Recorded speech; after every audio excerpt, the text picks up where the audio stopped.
Hello everyone, welcome back to Midnight Lullaby. I know many of you are here to drift gently into sleep. Before you close your eyes, please give this video a like and subscribe to the channel. I'd also love to hear from you in the comments. Let me know where in the world you're listening from. Now, turn off the lights, get comfortable, and let the story carry you into dreams. Story 1. Every night, I deliver her. Every night, I hold her perfect, warm weight in my arms and feel the fierce, overwhelming love that comes with new life. Every night, she looks up at me with dark eyes that seem to hold ancient wisdom, and I whisper promises about the future we'll share together. And every morning, I wake up alone. The dreams started 3 months ago, just after my 34th birthday. At first, they seemed like nothing more than anxiety dreams about a biological clock I'd been ignoring for years. I was single, focused on my career as a pediatric nurse, convinced that motherhood was something that might happen someday, but wasn't a priority right now.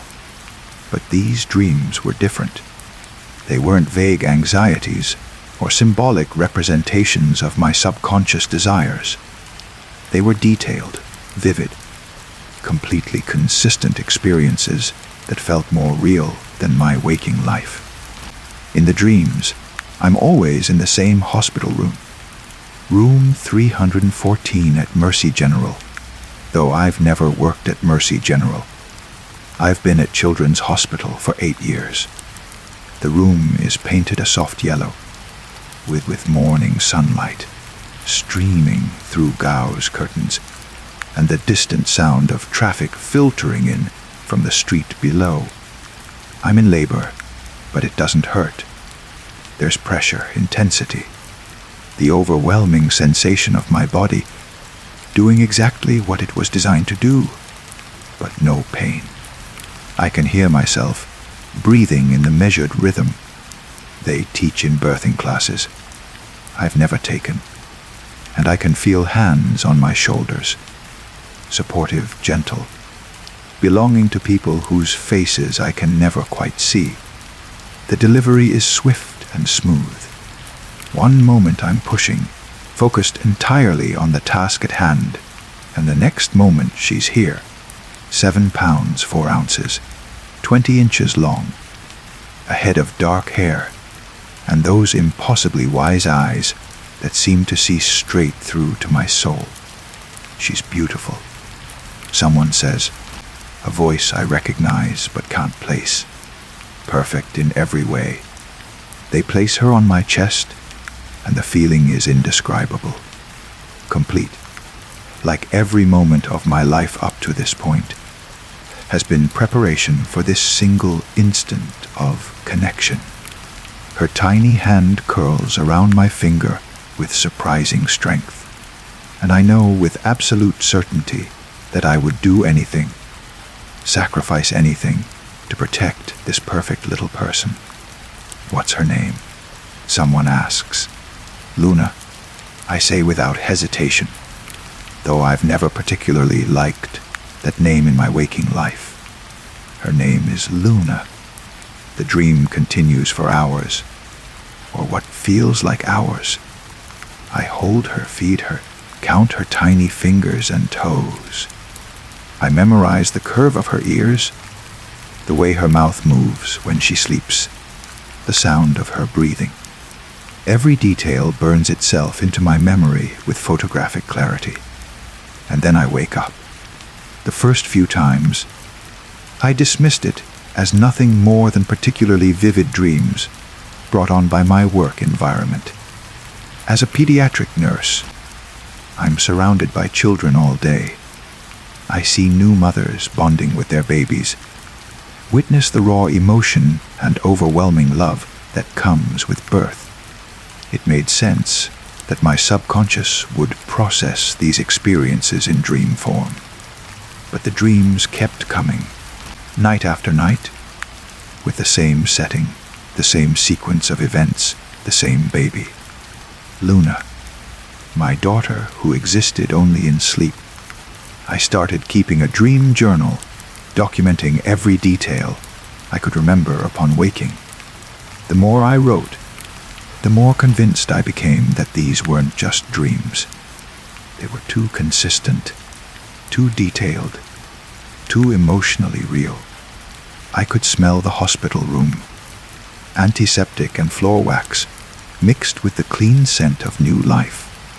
I could feel the texture of the blanket they wrapped Luna in, soft flannel with tiny ducks printed on it.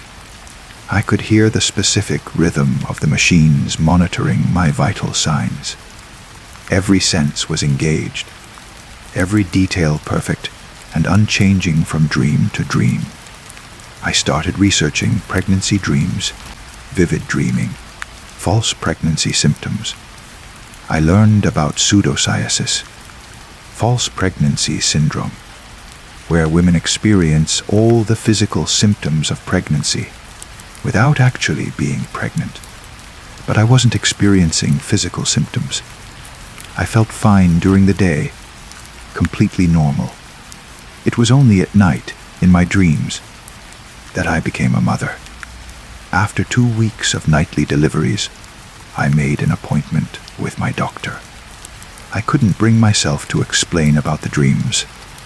That seemed too crazy, too much like something that would earn me a referral to a psychiatrist. Instead, I asked for a routine pregnancy test, claiming I'd been experiencing some unusual symptoms. The test was negative. Of course it was negative. I hadn't been sexually active in over a year, and I knew the dreams weren't based in physical reality. But some small, if irrational part of me had hoped that maybe, somehow, they were real. That maybe I was carrying Luna, and my subconscious was simply preparing me for what was to come. The dreams intensified after the negative test.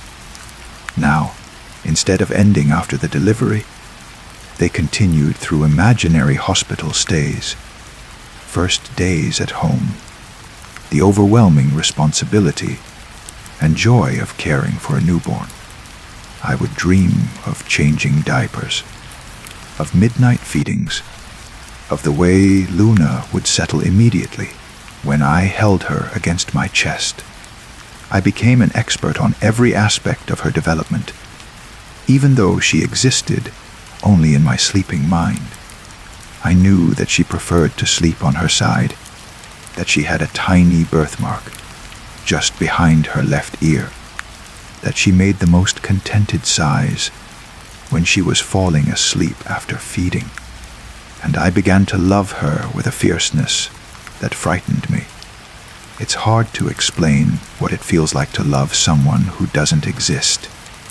During the day, I would find myself thinking about Luna, wondering what she was doing, missing her with an H that felt like physical pain. I would see babies at work and feel a surge of recognition, as if I were looking at children who reminded me of my own daughter.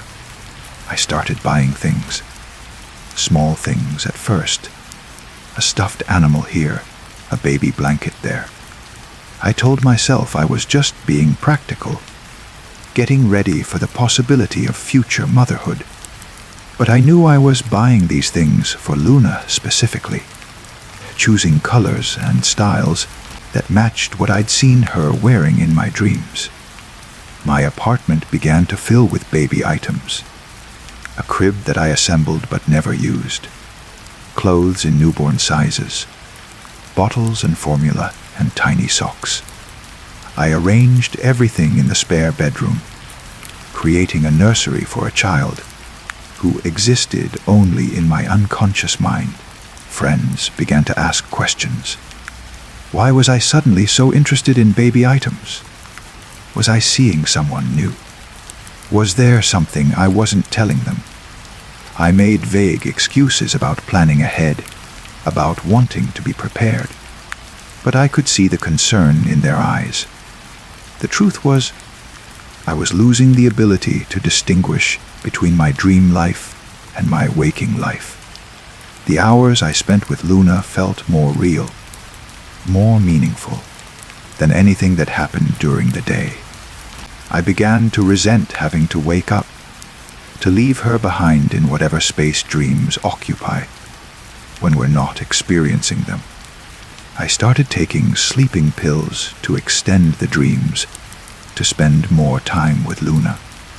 I would take them earlier and earlier in the evening, sometimes as soon as I got home from work, desperate to return to that hospital room where my daughter waited for me. The pills worked to an extent. The dreams became longer, more detailed, more immersive, but they also began to change in disturbing ways. Sometimes, in the extended dreams, Luna would cry inconsolably, and nothing I did could comfort her. I would pace the hospital room, rocking her, singing lullabies, but her cries would only grow louder and more desperate. In these dreams, the nurses and doctors who had seemed so supportive would fade away, leaving me alone with a child I couldn't soothe. What's wrong with her? I would ask the empty room, but no one would answer. Other times, Luna would be completely still and silent, so still that I would panic, checking for breathing, for a heartbeat, for any sign of life. In these dreams, she would feel cold in my arms, heavier than she should be, and I would realize with growing horror that something terrible had happened while I wasn't paying attention. The worst dreams were the ones where Luna would look at me with those dark, knowing eyes and speak in a voice far too mature for a newborn. "Why don't you come find me?" she would ask. "Why do you only visit me here? I don't know where you are." I would reply, my dream, self-accepting this impossible conversation as perfectly normal. "I'm waiting for you," she would say. "I've been waiting for so long." I began to research hospitals in my area, looking for room 314 at any facility called Mercy General.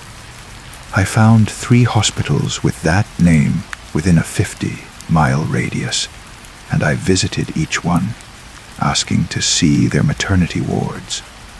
None of them had a room 314 that matched the one in my dreams. But at the 3rd hospital, an older nurse in the maternity ward looked at me strangely when I described the room I was looking for. "Yellow walls?" she asked.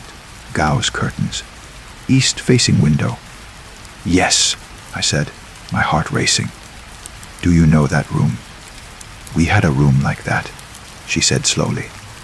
"Room 3014. But we renovated the maternity ward 5 years ago. That room doesn't exist anymore." "What happened to it?" She shrugged. "It's part of a larger suite now." "Why do you ask?"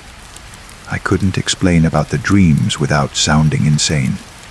Instead, I mumbled something about looking for a place where a friend had given birth and left quickly. But that night, the dream was different.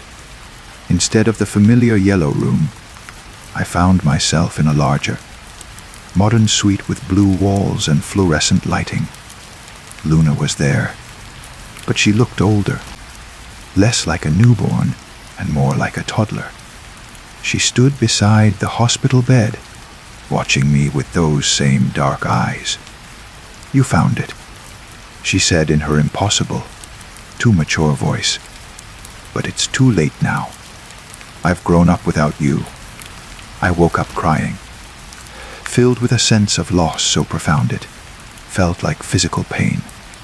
For the first time since the dreams began, I didn't want to go back to sleep. The thought of seeing Luna as anything other than the perfect newborn I'd been caring for in my dreams was unbearable. But I couldn't stay awake forever. The sleeping pills had created a dependency, and my body craved the deep sleep they provided. When I finally did drift off, nearly 36 hours later, Luna was waiting for me. She was older still now, maybe 3 or 4 years old, standing in what looked like a playground. She had pigtails and was wearing a yellow dress I'd never seen before. "Mommy," she called, running toward me with her arms outstretched. I knew you'd come back. The word "mommy" hit me like a physical blow. In all my dreams of her infancy, she'd never spoken, never called me anything. But now, hearing her claim me as her mother, I felt that fierce protective love surge through me again, stronger than ever. "I'm sorry I was away," I said, kneeling down to her level. "I'm sorry I left you alone." "It's okay," she said, wrapping her small arms around my neck. "But you can stay now, can't you? You can stay with me forever." The dream playground began to shift and blur around us. Other children appeared, playing on swings and slides that seemed to stretch impossibly high into a sky that was simultaneously day and night. The sound of their laughter echoed strangely, as if it were coming from very far away. "Where are we?" I asked Luna. "The place where children go when their mommies can't find them," she said matter-of-factly. "The place where we wait." "Wait for what?" "For our families to come get us." I looked around at the other children playing in this impossible space. They all looked somehow unfinished, as if they were sketches rather than complete people. And they were all alone. No parents, no adults, just children playing endless games in a place that existed outside of time and space. "How long have you been waiting?" I asked Luna. "Since you started looking for me," she said. "Since you started dreaming of me. I've been growing up here, getting bigger while you sleep." The realization hit me like ice water in my veins. These weren't dreams about some hypothetical future child. They were visitations with a child who existed somewhere else, in some space between reality and imagination. Luna was real, but not in any way that the waking world would recognize. "Come home with me," I said desperately. "Come back to the real world." Luna shook her head sadly. "I can't. I belong here now. But you can stay with me if you want. You can sleep forever and never have to wake up again." The offer was tempting, more than tempting. It felt like the answer to every longing I'd experienced since these dreams began. I could stay in this strange, impossible place with the daughter I'd never had but somehow loved more than life itself. But some part of me, the rational, adult part that still remembered my life outside of sleep, resisted. "I have responsibilities," I said weakly. "People who depend on me." "Do they love you the way I do?" Luna asked. "Do they need you the way I need you?" The answer was no. I was good at my job, competent and caring, but ultimately replaceable. I had friends, but no one who couldn't get along just fine without me. I had a life, but it was a half life compared to the intense, overwhelming love I felt in this dream space. "I need you too," I told Luna, and meant it completely. She smiled and took my hand. "Then stay. Stay with me forever." The playground around us began to fade, replaced by something that looked like a house. Not any house I'd ever lived in, but somehow familiar nonetheless. It had yellow walls and gauze curtains and morning sunlight streaming through windows that looked out onto nothing at all. "This can be our home," Luna said, leading me through rooms that changed and shifted as we moved through them. What can live here together? Just the two of us, forever and ever. I wanted to say yes. Every fiber of my being wanted to accept her offer, to abandon the waking world, and exist only in this space where I was needed. Wanted, loved with the pure, uncomplicated devotion that only a child can provide. But as we walked through the impossible house, I began to notice things that disturbed me. Photographs on the walls showed Luna at various ages, but she was always alone. There were no other people in the pictures, no evidence of friends or extended family, or anyone else who might care for her. "Luna," I said carefully, there are other children here, other families." "Some," she said, her grip on my hand tightening. "But they don't matter. It's just us now, just you and me." The house grew darker as we walked, the yellow walls fading to gray, the cheerful sunlight dimming to something cold and artificial. I realized with growing horror that this wasn't the paradise it appeared to be. This was isolation, perfect and eternal, and ultimately devastating. "I need to go back," I said, pulling my hand free from Luna's grasp. Her expression didn't change, but the house around us began to shake, as if responding to some deep, fundamental rage. "You can't leave me," she said in a voice that was no longer childlike. "I've been waiting for so long. I've been growing up alone in this place, and you're the only one who can see me, the only one who knows I exist." "You don't exist," I said, the words tearing at my heart even as I spoke them. "You're a dream, a fantasy, a creation of my own mind. Then what does that make you?" Luna asked, and her question struck me like a physical blow. What did that make me? If Luna was a figment of my imagination, then who was I in this space? Was I real?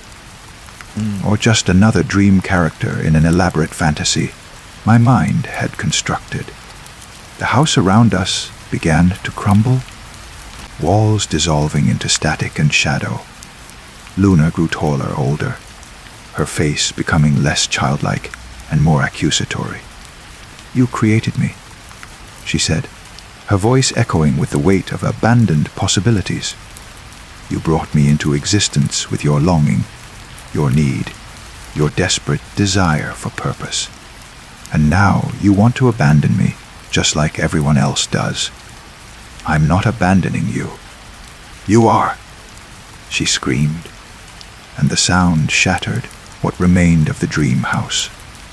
We were falling through darkness now, tumbling through a space between sleeping and waking that felt like dying. "You're going back to your empty life, your meaningless job, your carefully constructed solitude. You're choosing emptiness over love." I wanted to argue, but I couldn't, because she was right. I was choosing to return to a life that felt hollow compared to the intensity of what I experienced in dreams. But it was my life, real and flawed, and ultimately mine to live. "I'm sorry," I whispered as the darkness closed around us. "I'm so sorry." I woke up in my own bed, tears streaming down my face, filled with a sense of loss so profound it felt like grief. The dream had been different this time, more intense, more emotionally devastating, more final. I knew, without understanding how I knew, that Luna wouldn't be waiting for me in my dreams anymore. I threw away the sleeping pills that day. I dismantled the nursery I'd created, donating everything to a local women's shelter. I made appointments with a therapist, determined to understand what had happened to me and how to move forward. But months later, I still find myself listening for the sound of a child's laughter in the quiet moments before sleep. I still catch myself looking at baby clothes in store windows, wondering if Luna would have liked the colors, the patterns, the tiny shoes that would never walk in the real world. And sometimes, in the space between sleeping and waking, I can almost hear her voice calling to me across whatever distance separates dreams from reality. "Mommy," she calls. I'm still waiting. I'm still here. But I don't answer anymore, because I've learned that some kinds of love are too dangerous to pursue, too consuming to survive. Some children exist only in the spaces we create for them in our minds, and trying to bring them into the real world destroys both the dream and the dreamer. Luna is still out there somewhere, in that playground between possibilities and reality, still waiting, still growing older in a place where time moves differently than it does in the waking world. And I am still here, awake and alone, and learning to live with the weight of a love that has no object, a maternal instinct that has no child to protect.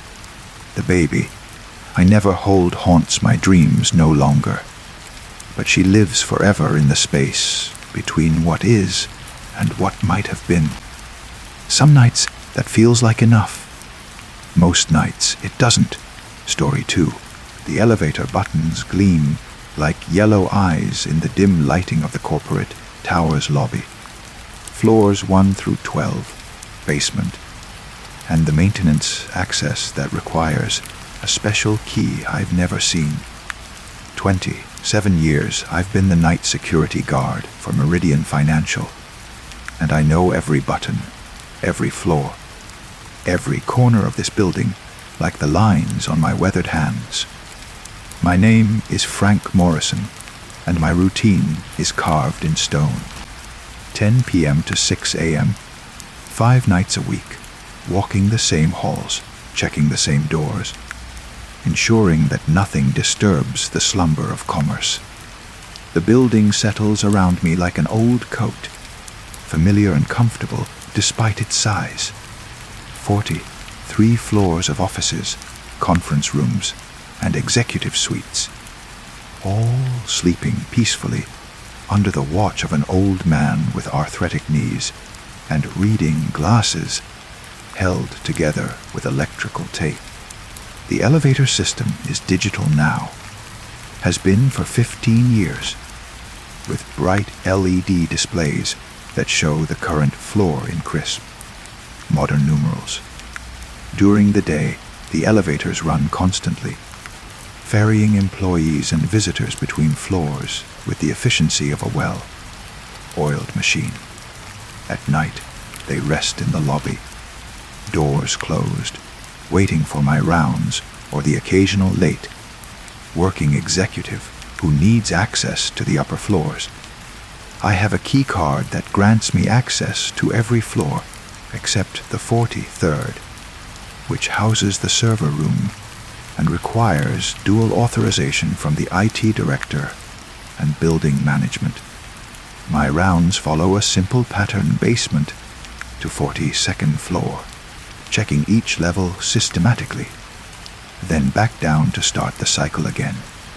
3 complete circuits per shift, with longer breaks between rounds during the quiet hours after midnight. It was during my Tuesday night shift 3 weeks ago that I first noticed the anomaly.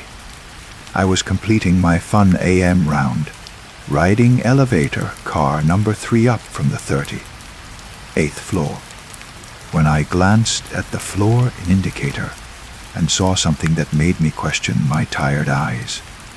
The display read 13 in bright blue digits, but according to my position in the building, I should have been passing floor 39.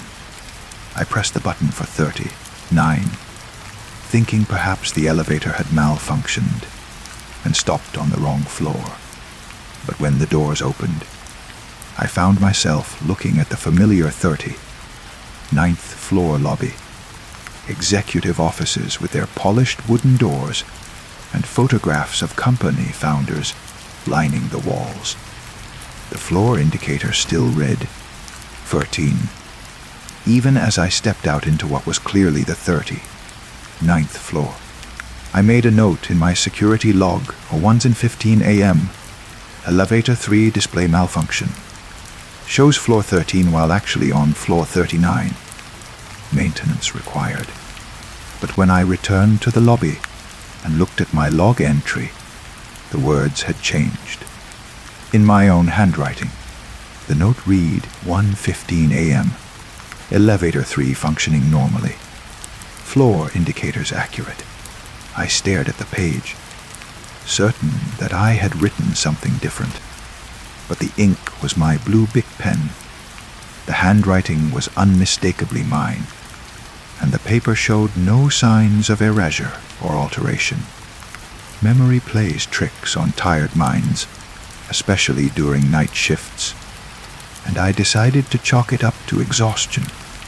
The next night, I paid closer attention to the elevator displays during my rounds.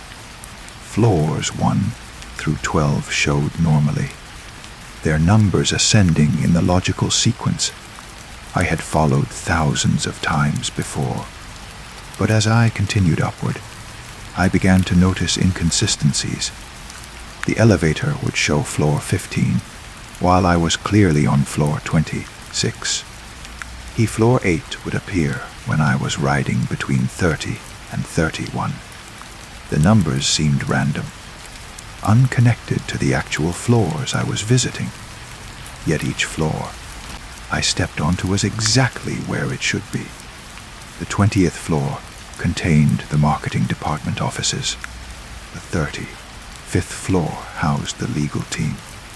The 41st floor was executive conference rooms and the corner offices of the senior partners. The building remained consistent, even if the elevator displays had developed minds of their own. I began tracking the discrepancies, noting which actual floor corresponded to which display number. The pattern that emerged was disturbing in its consistency. Every elevator in the building was now showing floor 13 more than any other number, not exclusively 13. That would have been too obvious, too easily dismissed as a simple malfunction. Instead, the floor 13 appeared roughly 60% of the time, regardless of which actual floor the elevator was serving. I could ride from the basement to the 42nd floor, and the display would show floor 13 during most of the journey, occasionally flickering to show other numbers before settling back to its preferred digit. The building has never had a 13th floor. This is common in commercial construction, a superstitious quirk that skips from floor 12 directly to floor 14, avoiding the number that makes tenants uncomfortable and property values uncertain.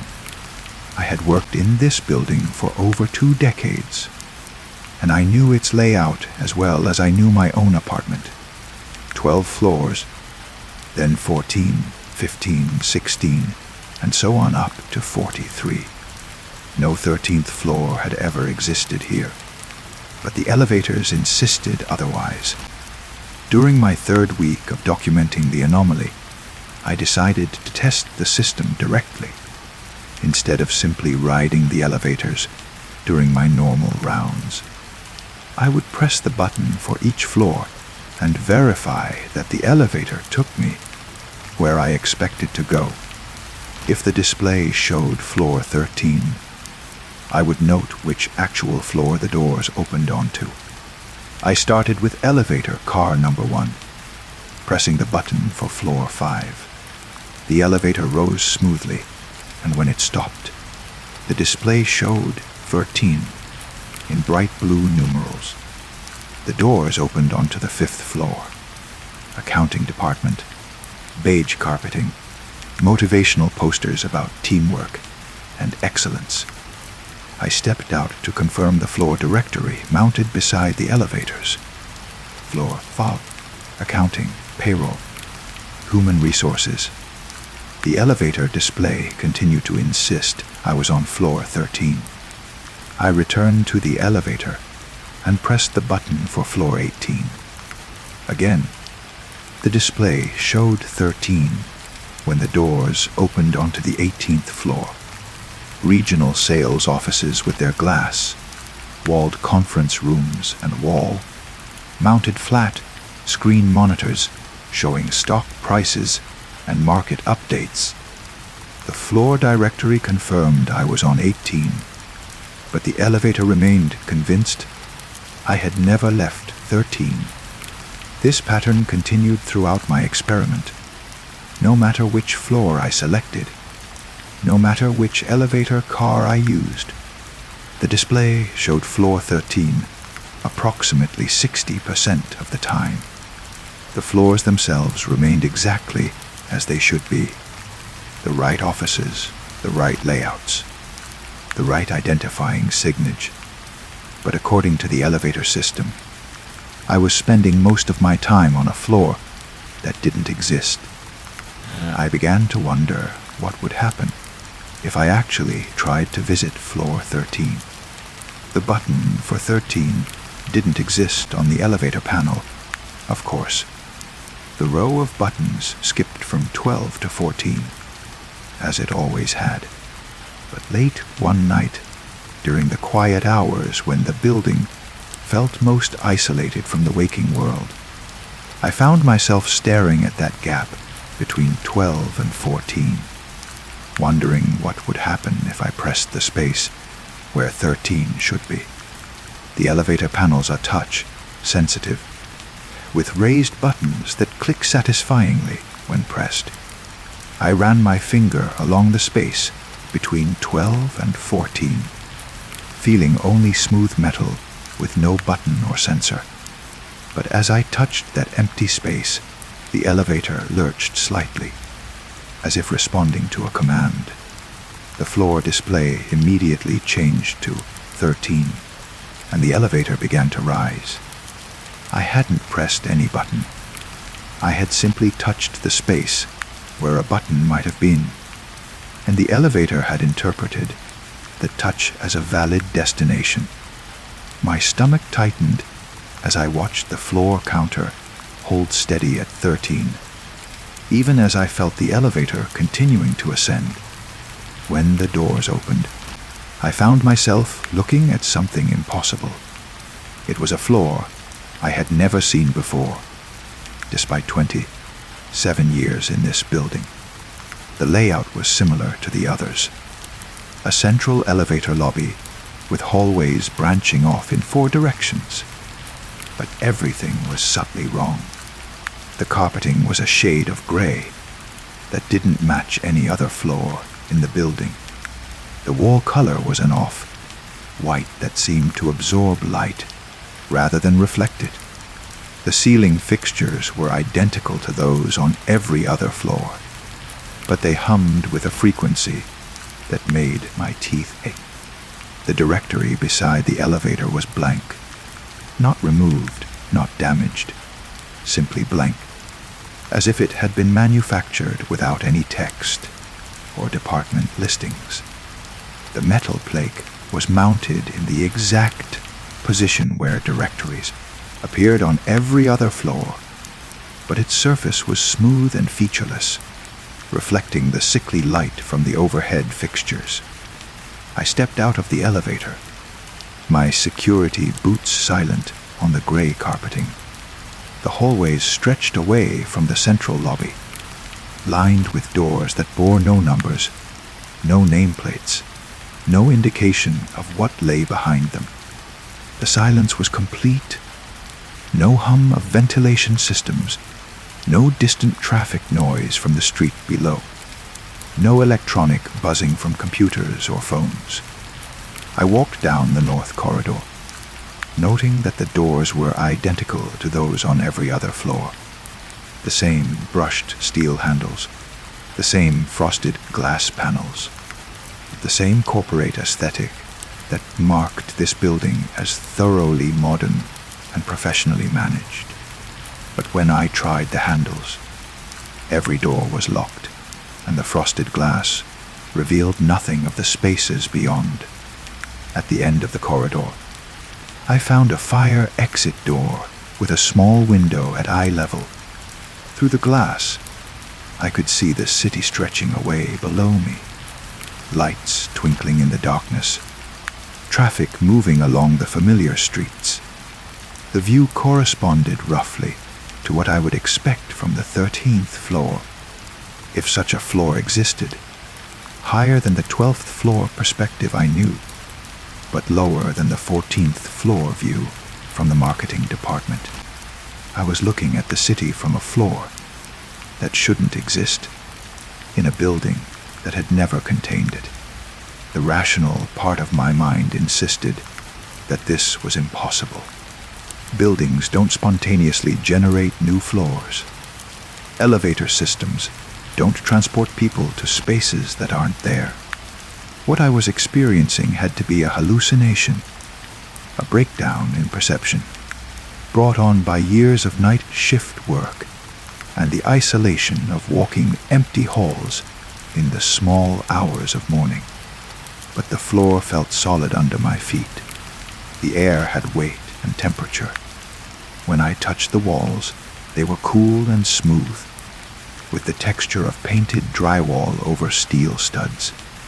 Every sensory input confirmed that I was standing in a real place, even if that place violated the architectural impossibility of its existence.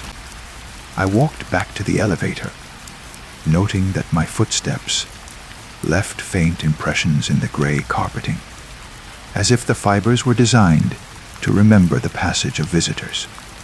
The elevator doors stood open, waiting patiently for my return, and when I stepped back into the car, I felt a subtle shift in air pressure, as if I was moving between two spaces with different atmospheric conditions.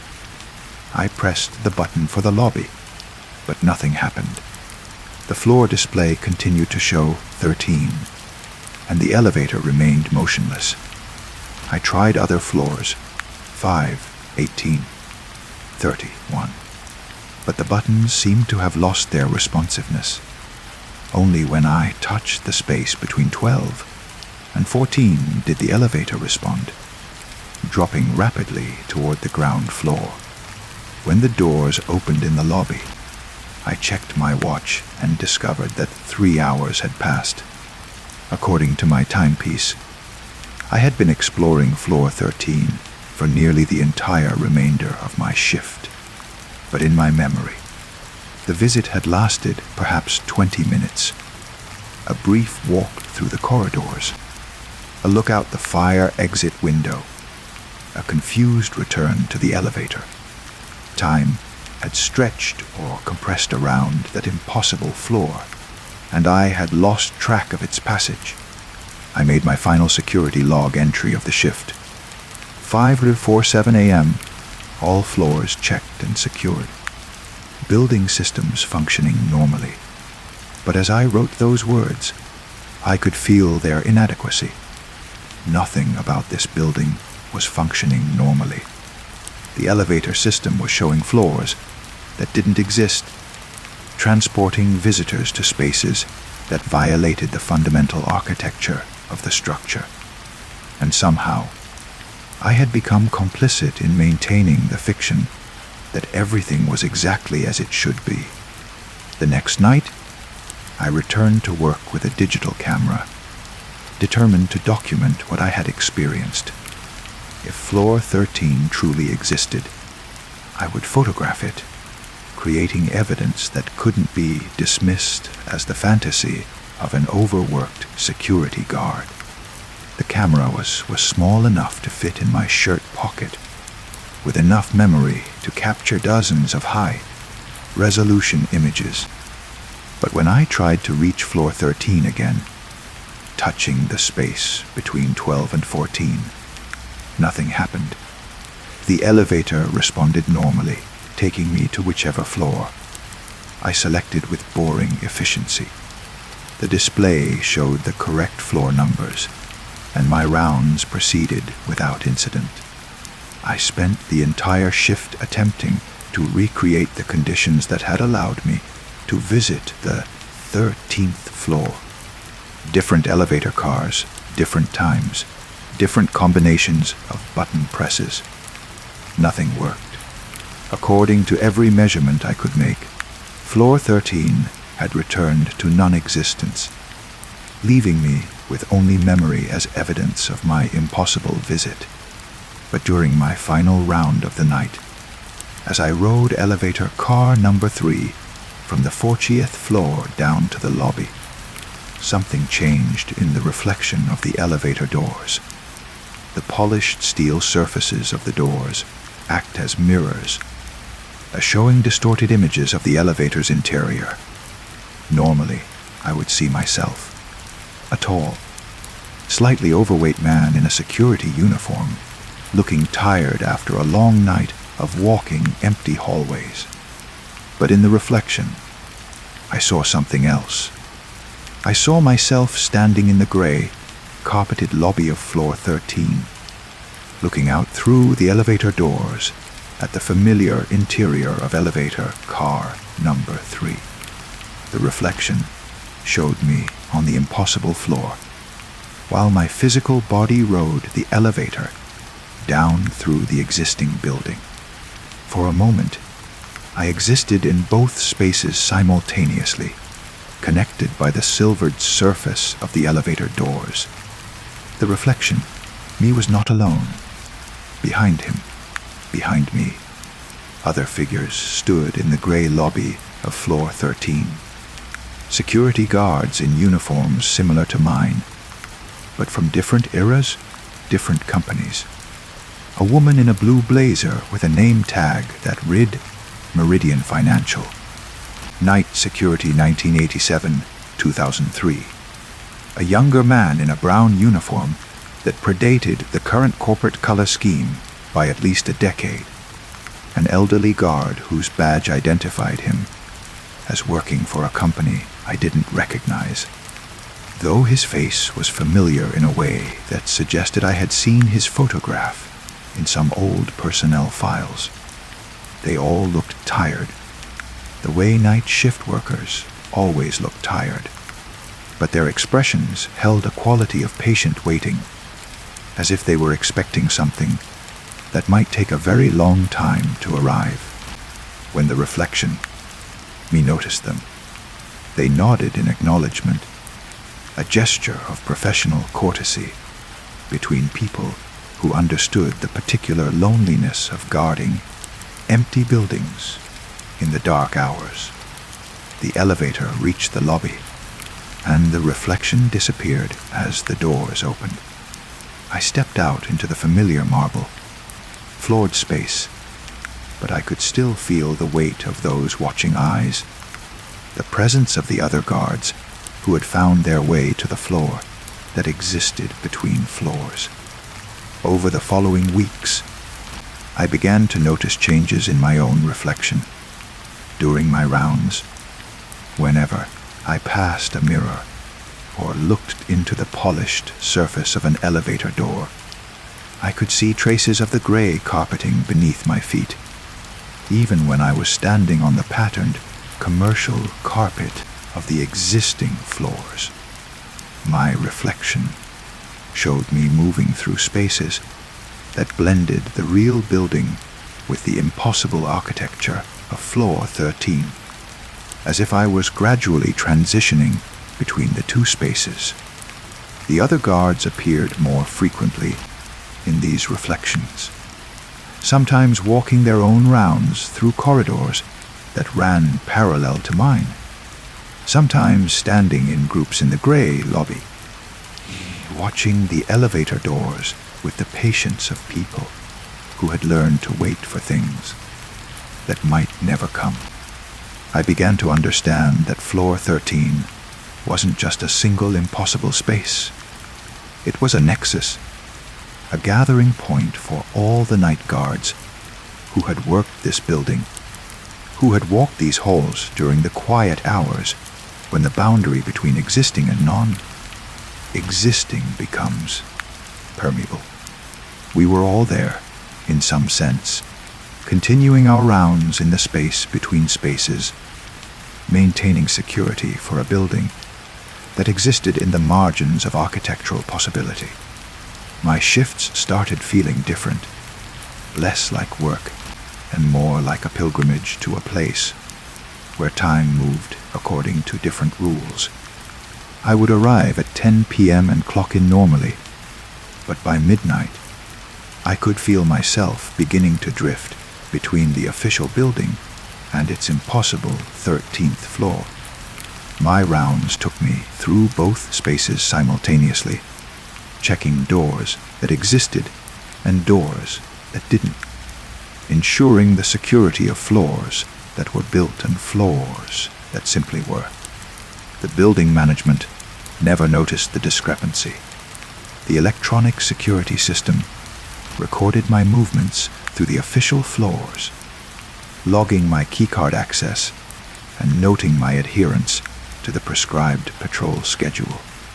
But the real work was happening in the reflection, in the space between 12 and 14, where the night guards maintained their eternal vigilance. Last week, I submitted my retirement paperwork. 3 years is enough time to spend walking the halls of any building, even one that contains more floors than it should. But I know that retirement from the day shift doesn't mean retirement from the night shift. Some jobs follow you home, and some responsibilities extend beyond the boundaries of official employment. Tonight will be my final official shift, but I suspect it won't be my last visit to floor 13. The gray, carpeted lobby is patient, and it has been waiting for new guards to join the rotation for much longer than any corporate personnel file would indicate. The elevator doors will continue to show reflections, and in those reflections, the impossible floor will maintain its vigil. We are the night guards of the space between spaces, are the security force for the floors that exist in the margins of blueprints and building codes. And when morning comes, we'll fade back into the reflections, waiting for the next night to resume our rounds in the building that never sleeps, on the floors that never were but always are. Story 3.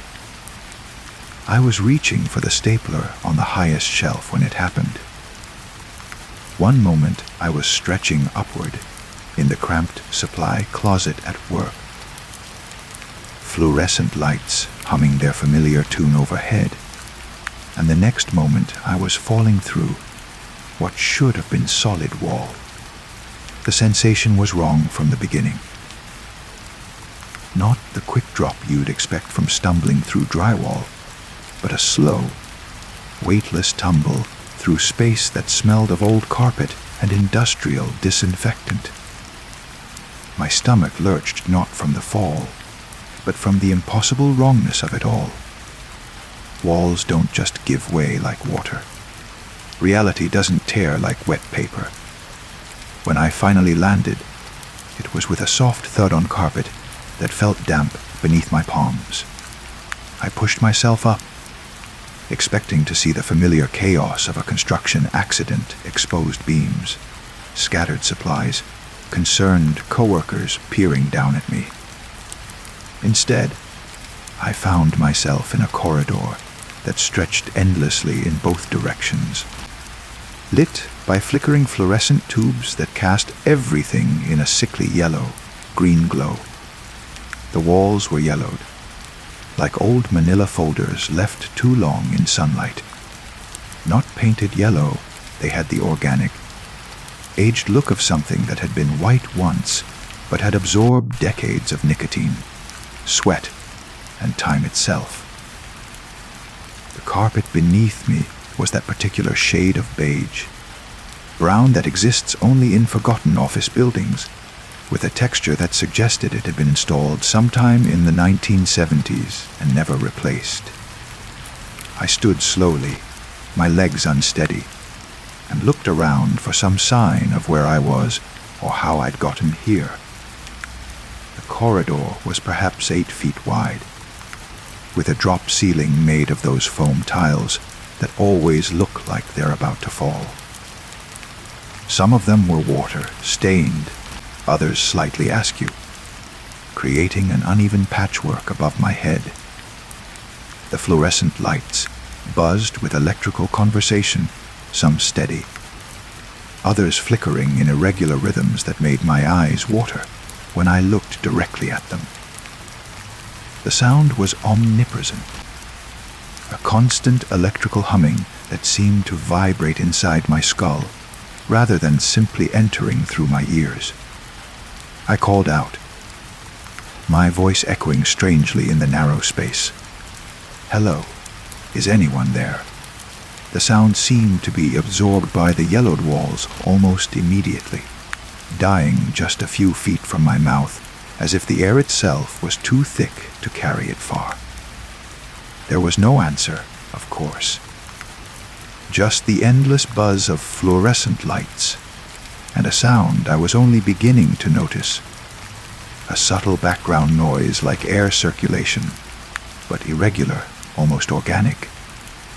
Like breathing, but too slow and too deep to belong to any human. I chose a direction left and began walking. My footsteps were muffled by the damp carpet, creating a soft padding sound that joined the electrical humming in an unsettling rhythm. Left foot, buzz, right foot, buzz, left foot, buzz. After a while, the rhythm began to feel like a heartbeat, as if I were walking through the circulatory system of some vast, sleeping creature. The corridor continued without variation for what felt like hundreds of yards. Same yellowed walls, same water-stained ceiling tiles. Same carpet that squished slightly under my weight. There were no doors, no windows, no intersections, just endless, monotonous passage stretching ahead and behind. I tried to make sense of what had happened. Buildings don't work this way. You can't fall through a supply closet wall and end up in a corridor that seems to have no beginning or end. But the evidence of my senses was undeniable. I was here, wherever here was, walking through a space that shouldn't exist. After what felt like 20 minutes of walking, I came to my first intersection. 3 passages branched off from the main corridor, one to the left, one to the right, and one straight ahead. Each looked identical to the path I'd been following: yellowed walls, flickering lights, damp carpet that seemed to breathe beneath my feet. I paused, trying to decide which way to go. Logic suggested I should mark my path somehow, leave myself a way to backtrack if needed. But I had nothing to write with, nothing to leave as breadcrumbs. My pockets contained only my wallet, keys, and phone, which, I discovered when I checked, had no signal and displayed the time as outer 100, frozen as if time itself didn't function properly in this place. I chose the path straight ahead, reasoning that maintaining direction might eventually lead me back to somewhere recognizable. But as I walked, doubt began to creep in. The corridor looked exactly like the one I'd been following, but was it the same? Had I somehow doubled back without realizing it? In a place where everything looked identical, how could you ever be sure you weren't walking in circles? The fluorescent lights above me began to flicker more frequently, and I noticed that some sections of the corridor were dimmer than others. Not dark, exactly, but lit by fewer functioning bulbs, creating pools of shadow that seemed to move and shift as I walked past. In those darker sections, the walls looked different, not just yellow, but stained with something darker, organic-looking blotches that could have been water damage or something worse. I was beginning to understand that this place operated by different rules than the world I knew. The corridor ahead of me seemed to stretch infinitely. But when I looked behind me, the path I'd just walked appeared to fade into dimness much sooner than it should have. It was as if the place only fully existed in my immediate vicinity, everything else becoming vague and indistinct beyond a certain distance. The sound of breathing was getting stronger now. That slow, deep circulation of air that seemed to come from the walls themselves.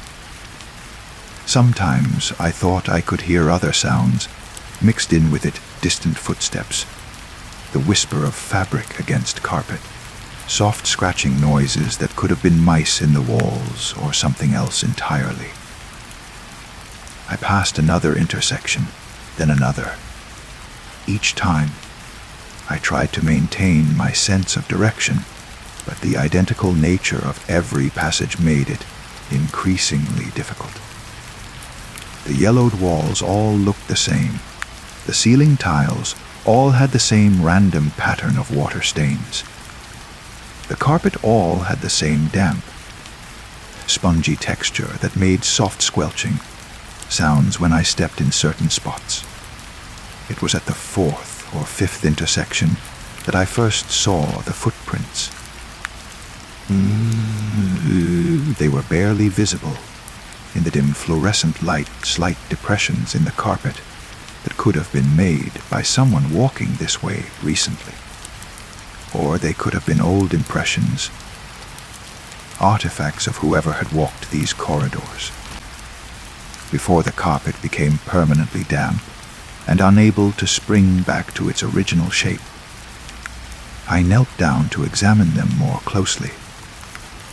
They were about the same size as my own feet, but something about their shape was wrong. The heel impression was too deep, the toe area too narrow, as if made by someone whose foot bent in ways human feet shouldn't bend.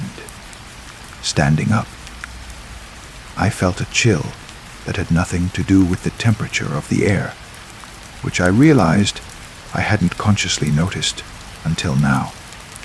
The air wasn't warm or cold. It existed in some neutral zone that made me forget I was breathing it until I focused on it deliberately.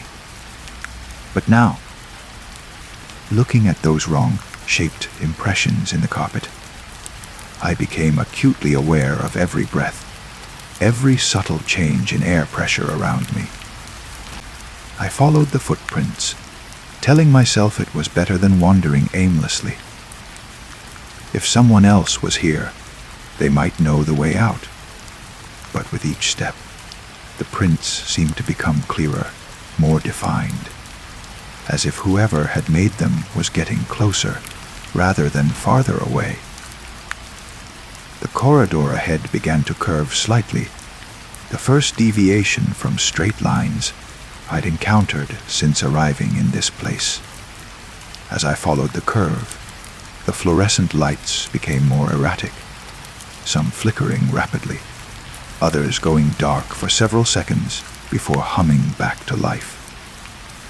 In the intermittent darkness, I thought I saw movement ahead, a shadow crossing from one wall to another, too quick and fluid to be human. I stopped walking and listened carefully. The electrical buzzing continued, but underneath it, I could now hear something new, a soft scraping sound, rhythmic and deliberate, like fingernails being dragged across drywall. It was coming from somewhere ahead of me, just beyond the curve where the lights were dimmest. My rational mind told me to turn around, to find another path, to avoid whatever was making that sound. But a deeper part of me, the part that had been growing stronger since I'd arrived in this impossible place, whispered that it didn't matter which direction I went. In a space that seemed infinite and identical in all directions, running was meaningless. There was nowhere to run to, so I kept walking toward the sound. The scraping grew louder as I approached, and I began to make out other details. A soft rustling, like fabric or paper being moved. Occasional wet sounds that I didn't want to identify, and underneath it all, breathing, not the slow, ambient circulation I'd been hearing from the walls, but faster, more urgent breathing that was definitely coming from something alive. I rounded the curve and saw it. A figure was crouched against the far wall, its back to me, moving its arms in steady, repetitive motions. In the flickering light, I couldn't make out details, but its proportions seemed wrong, too thin, too angular, with joints that bent in directions that made my eyes hurt to follow. The scraping sound was coming from its fingers, which were dragging across the yellowed wall in long, parallel lines. As I watched, I realized it was writing something, or trying to write something, but the walls weren't taking the marks. The surface remained smooth and unblemished, despite the obvious effort being put into marking it. I took a step back, and the wet carpet squelched under my foot. The figure stopped moving. Slowly, impossibly slowly, it began to turn toward me. I caught a glimpse of its face, or what should have been its face, in the unstable light, and my mind simply refused to process what I was seeing. It was as if someone had tried to draw a human face from memory, but had forgotten several crucial details about how features were supposed to connect to each other. I ran. Behind me, I heard the scraping stop entirely, replaced by a new sound, wet footsteps on carpet, moving much faster than should have been possible given the figure's crouched position. But I didn't look back. I couldn't look back.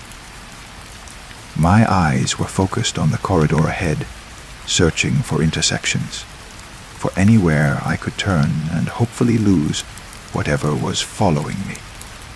The fluorescent lights seemed to flicker in response to my panic, creating a strobe effect that made my running feel like a series of still photographs.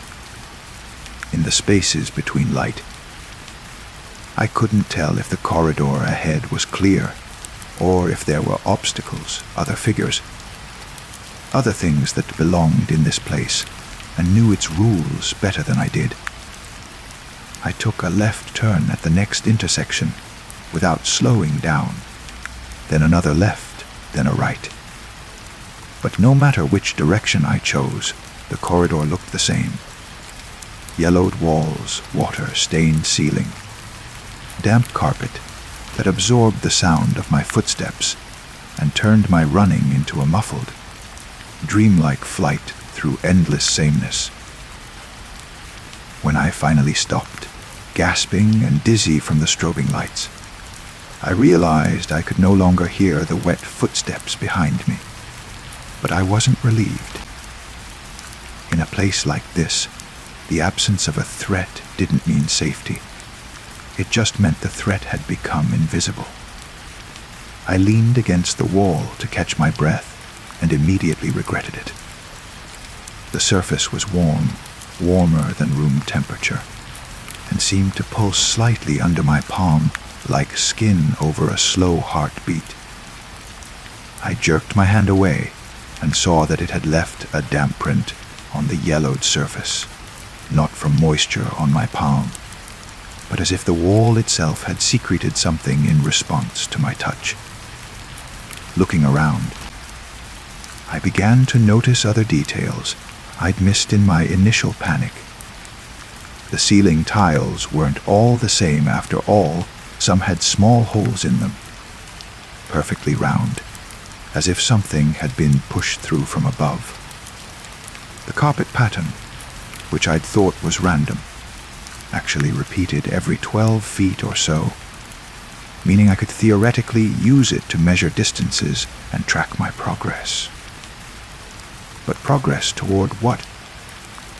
In every direction I looked, the corridor extended beyond the reach of the flickering fluorescent light. There were no signs, no exit markers, no indication that this place had ever been designed for human navigation. It was as if I'd stumbled into the forgotten spaces between real places, the architectural equivalent of the margins of a page. I started walking again, this time trying to be more systematic. I would follow each corridor until it ended or intersected with others, mapping the layout in my mind. If this place had any logic to it at all, eventually I should be able to find some kind of pattern, some way out. But as I walked, the place seemed to actively resist my attempts to understand it. Corridors that should have led back to familiar intersections instead opened onto new passages I'd never seen before. The fluorescent lights seemed to dim and brighten in response to my presence, creating a constantly shifting landscape of shadow and sickly illumination. And always, there was the sound of breathing from the walls, as if the entire structure was alive and aware of my movement through its body. I began to lose track of time. My phone remained frozen at 100, but my body told me hours were passing. I should have been getting hungry, thirsty, tired. But I felt none of these things. It was as if my physical needs had been suspended along with time, leaving only the psychological pressure of being trapped in an impossible space. The footprints appeared again, sometimes in clusters, sometimes in single lines leading down corridors I hadn't explored yet. They were always the same wrong shape, always pressed just slightly too deep into the damp carpet. Sometimes they appeared in places where I was certain I'd seen clean floor just moments before, as if they were being created by my observation rather than by actual movement.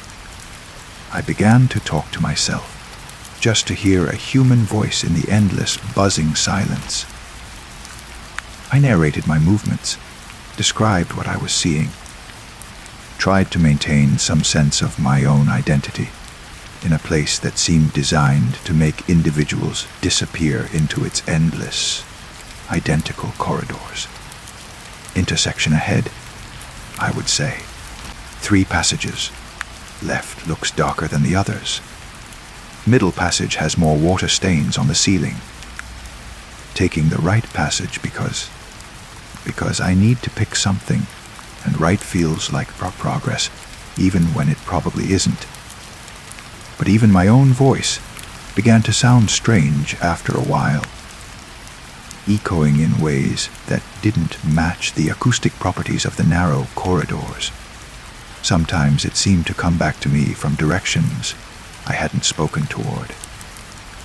Sometimes it carried undertones I hadn't put into it, harmonics that suggested other voices speaking along with mine. I found the first room after what felt like days of walking. It was just a slight widening in the corridor, barely large enough to be called a room at all.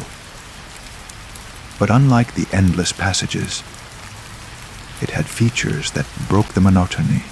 A single folding chair in the center, facing away from the entrance, and a small table against one wall with something lying on its surface.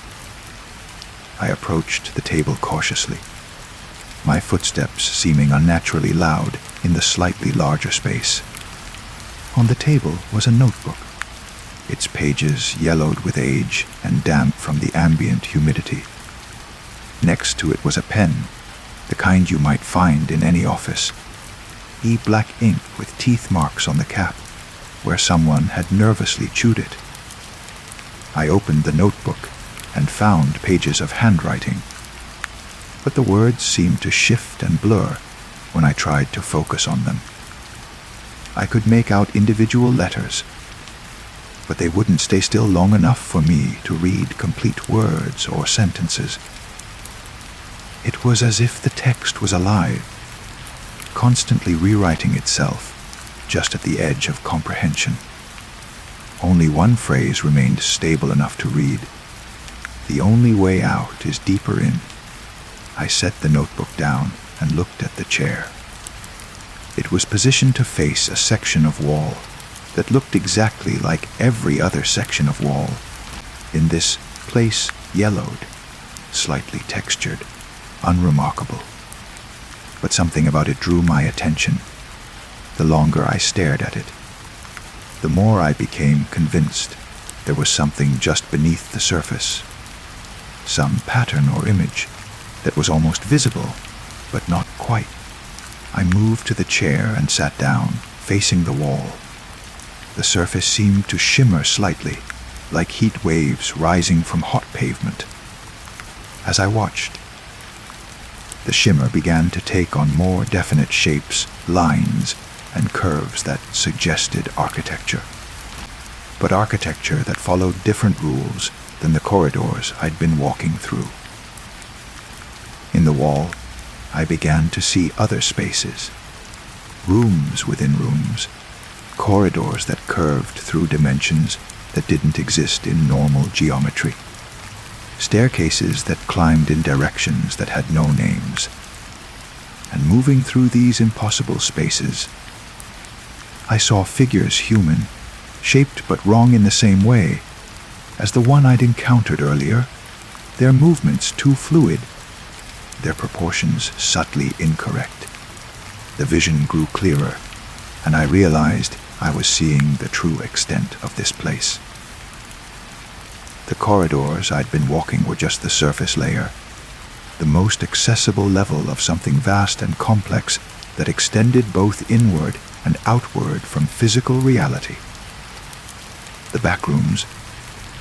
I found myself thinking, though I didn't know where that name came from. As I sat in the chair, staring into the wall, vision, I began to understand that the figures I was seeing weren't intruders like me. They belonged here. They had always belonged here. Some of them might have been human once, but the back rooms had claimed them, absorbed them, transformed them into something that could exist comfortably in this space, where normal rules didn't apply. And I was becoming one of them. The realization didn't come as a shock, but as a gradual dawning, like slowly waking up from a dream. I'd been in this place long enough that my body had stopped sending me hunger signals, thirst signals, fatigue signals. The part of me that needed food and water and rest was being quietly replaced by something that could sustain itself on the electrical hum of fluorescent lights and the organic breathing of impossible walls. I stood up from the chair, but I didn't leave the room. Instead, I walked to the wall and pressed my palm against it, feeling that same warm pulse I'd noticed before. But now it didn't repel me. It felt welcoming, familiar, like coming home after a long journey. The wall began to give way under my hand, not breaking or cracking, but becoming permeable, like pressing into thick liquid. I could feel other spaces on the other side, deeper levels of the back rooms that most visitors never discovered because they spent all their time trying to escape rather than exploring. But I was no longer trying to escape.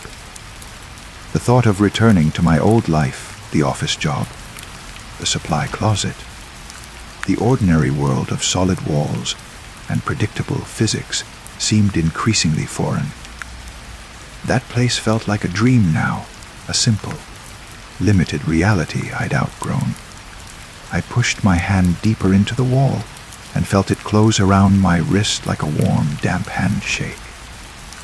On the other side, I could sense vast chambers filled with impossible geometries, corridors that looped through time as well as space, rooms where the laws of perspective had been rewritten by architects who understood dimensions humans had no names for.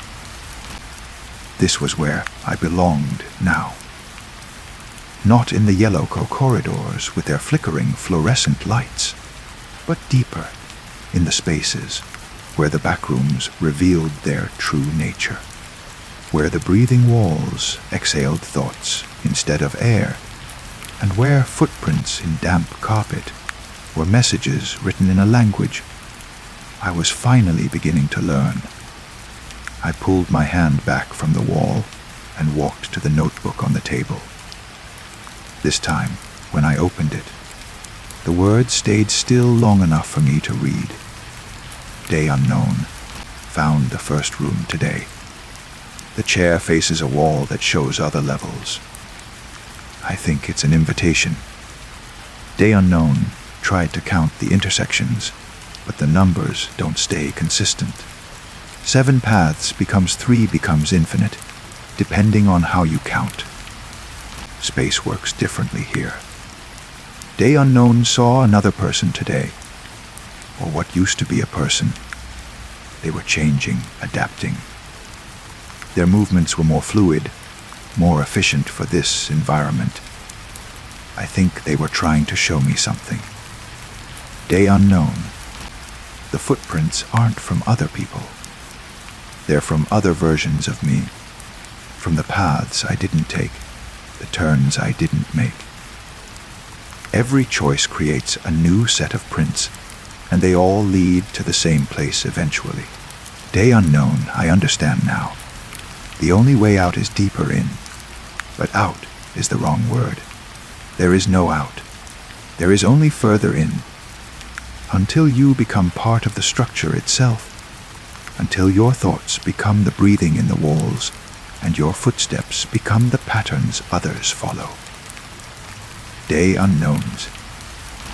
I'm leaving this notebook for whoever finds it next, though I suspect it will be another version of myself. The chair is waiting. The wall is ready. The deeper levels are calling, and I'm finally ready to answer. I set the notebook down and looked at my own handwriting filling the pages. When had I written this? I had no memory of it. But the words felt true, felt like thoughts I'd been thinking without realizing it.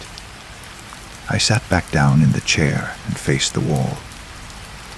This time, instead of just watching the visions of deeper spaces, I reached toward them. The wall parted like water, and I felt myself being drawn forward, not just physically but ontologically, my existence flowing into new configurations that made sense in this place of impossible architecture. Behind me, I heard footsteps on damp carpet, someone else who had fallen through reality and found themselves in the endless yellow corridors. I wanted to turn around, to warn them or welcome them or explain what was happening, but I was already too far into the wall, too deep into the transition to speak in words they would understand. Instead, I left my footprints behind me, pressed into the carpet in shapes that were almost human but not quite, leading from the entrance to the chair to the wall. A path for them to follow when they were ready. When they had walked the corridors long enough to understand that escape was just another word for transformation. The fluorescent lights flickered behind me as I passed through the wall entirely, leaving the yellow corridors for spaces that had no names, no colors that existed in normal spectrums. But I could still hear the electrical humming, still feel the breathing walls. Because those things weren't limited to any one level of the back rooms. They were the heartbeat of the entire structure. The proof that this place was alive and aware, and had been waiting patiently for each of us to stop running and start exploring. In the deeper levels, I found others who had made the same journey. They moved like liquid shadows through geometries that hurt to perceive directly. But their presence was comforting rather than threatening. They had learned to exist here, to thrive in spaces where human logic was just one option among infinite possibilities. And I was learning too. With each breath of the thick, electric air, with each step on floors that existed in more dimensions than I had words for, I felt myself becoming something new. Not less human, but more than human, adapted for a reality that was larger and stranger and more wonderful than the small world I'd left behind.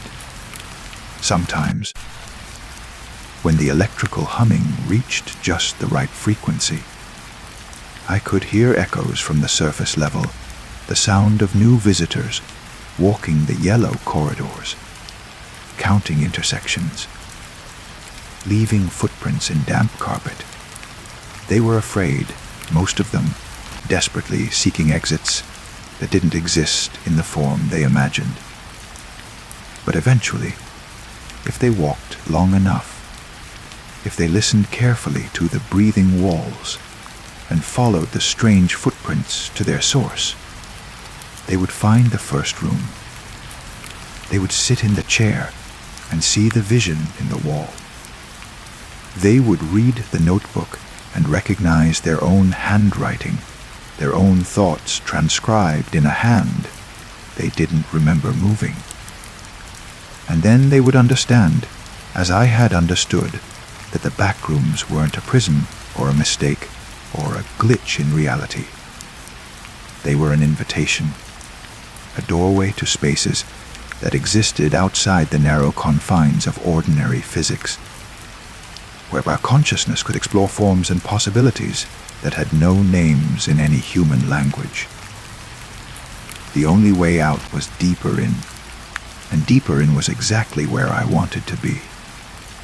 I moved through chambers where time flowed in spirals, past corridors where my footsteps echoed from tomorrow and yesterday simultaneously. The fluorescent lights had been replaced by illumination that came from the walls themselves, a warm, organic glow that pulsed in rhythm with my heartbeat, or perhaps my heartbeat was synchronizing to its rhythm. In the deepest spaces I'd yet discovered, I found a room that was somehow familiar despite being unlike anything I'd ever seen. The walls curved in directions that didn't exist, covered with patterns that seemed to shift and change when I wasn't looking directly at them.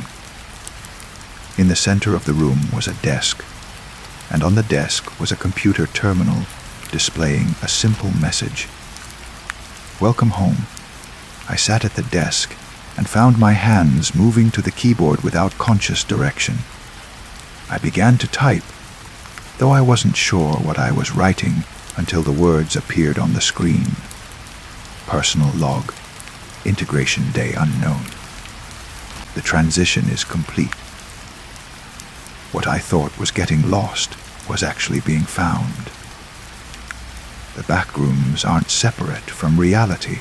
They're the infrastructure underneath reality, the framework that holds ordinary space together. I can see it all now, from here in the deep levels. The yellow corridors are just the reception area, the place where visitors wait until they're ready to go deeper. Most of them spend their time trying to find exits, but the exits aren't doors back to the old world. They're passages to new worlds, new ways of being, new forms of consciousness that can exist in impossible spaces. I'm not trapped here. I'm expanded here. My awareness extends through multiple levels simultaneously, experiencing dimensions that don't have names, but feel as natural as breathing. The other entities I was afraid of aren't monsters, they're graduates, beings who have learned to thrive in non-linear reality. And now I'm becoming one of them. Not losing my humanity, but transcending its limitations. The person who fell through the supply closet wall was a caterpillar. What I'm becoming in these deeper levels is the butterfly. For anyone reading this who finds themselves in the yellow corridors, afraid and looking for exits, stop running. Start exploring. The footprints you're following aren't leading you into danger. They're leading you home. To a version of home that's larger and more wonderful than anything you left behind. The breathing you hear in the walls isn't a threat. It's the sound of the back rooms dreaming, and you're part of that dream now. You always were. You just needed to fall through the right wall to remember. I stopped typing and looked around the impossible room. From here, I could sense all the levels of the back rooms, simultaneously, the yellow corridors, where new visitors wandered in confused circles. The deeper chambers, where architecture followed emotional rather than physical laws. The spaces beyond space, where consciousness existed as pure pattern, without need for bodies or boundaries. And I could sense something else. The presence of whoever was reading my words, sitting in that chair in that first small room, staring into the wall vision and beginning to understand what they were really seeing. You're almost ready. I thought toward them across the layers of space and time that separated us. Just a little further. Just a little deeper. The only way out is in. Story 4. The apartment was supposed to be temporary. Just 3 months, maybe 4, while I found something better. The landlord had apologized for the low rent, explaining that the previous tenant had left suddenly, abandoning most of their furniture. I should have asked more questions then, but the price was too good to refuse. The walls were painted an odd shade of cream that seemed to shift in different light. During the day, they appeared almost white, but as evening approached, they took on a yellowish tint that reminded me of aged paper. The previous tenant had left behind heavy curtains that blocked most of the natural light, creating an atmosphere of perpetual twilight. I noticed the first shadow on a Tuesday evening in October. I was sitting on the inherited sofa, laptop balanced on my knees, when something in my peripheral vision made me look up. There, on the wall across from me, was the distinct silhouette of a person. Not my shadow. I was nowhere near that wall. This shadow stood upright, arms at its sides, perfectly still. The rational part of my mind immediately began calculating angles. Perhaps light from the hallway was casting the shadow of someone walking past my door. But the hallway light had been broken for weeks, and besides, this shadow was on the interior wall, not the one adjacent to the corridor. I stared at it for perhaps 30 seconds before it slowly began to move, not walking, but climbing. The shadow's arms reached upward, fingers splaying against the wall as if feeling for handholds. Its legs pushed against invisible footholds as it ascended toward the ceiling with deliberate, measured movements. When I blinked, it was gone. Sleep that night came in fragments. I found myself checking the walls repeatedly, but they remained empty of anything unusual. By morning, I had convinced myself it was a trick of tired eyes and stress from the recent move. But Wednesday brought another shadow. This time I was brushing my teeth, when I caught sight of it in the bathroom mirror. Not my reflection, but a shadow on the wall behind me. When I turned around, there was nothing there. When I looked back in the mirror, the shadow was climbing again, its movements identical to the night before. Same deliberate reach of the arms, same steady push of the legs against the wall. I splashed cold water on my face and looked again. The mirror showed only my own reflection and the empty bathroom wall. Thursday's shadow appeared while I was cooking dinner. The kitchen light flickered, just once, and when my vision adjusted. There it was on the wall beside the refrigerator. This time I didn't look away. I watched as it climbed with that same methodical motion, reaching toward the ceiling before fading into the cream-colored paint. Friday brought two shadows. One in the morning as I drank coffee, climbing the wall near the window.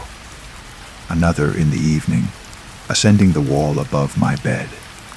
I found myself timing their appearances, roughly the same duration each time, maybe 5 seconds from manifestation to disappearance. Always the same climbing motion, always moving upward. The weekend was worse.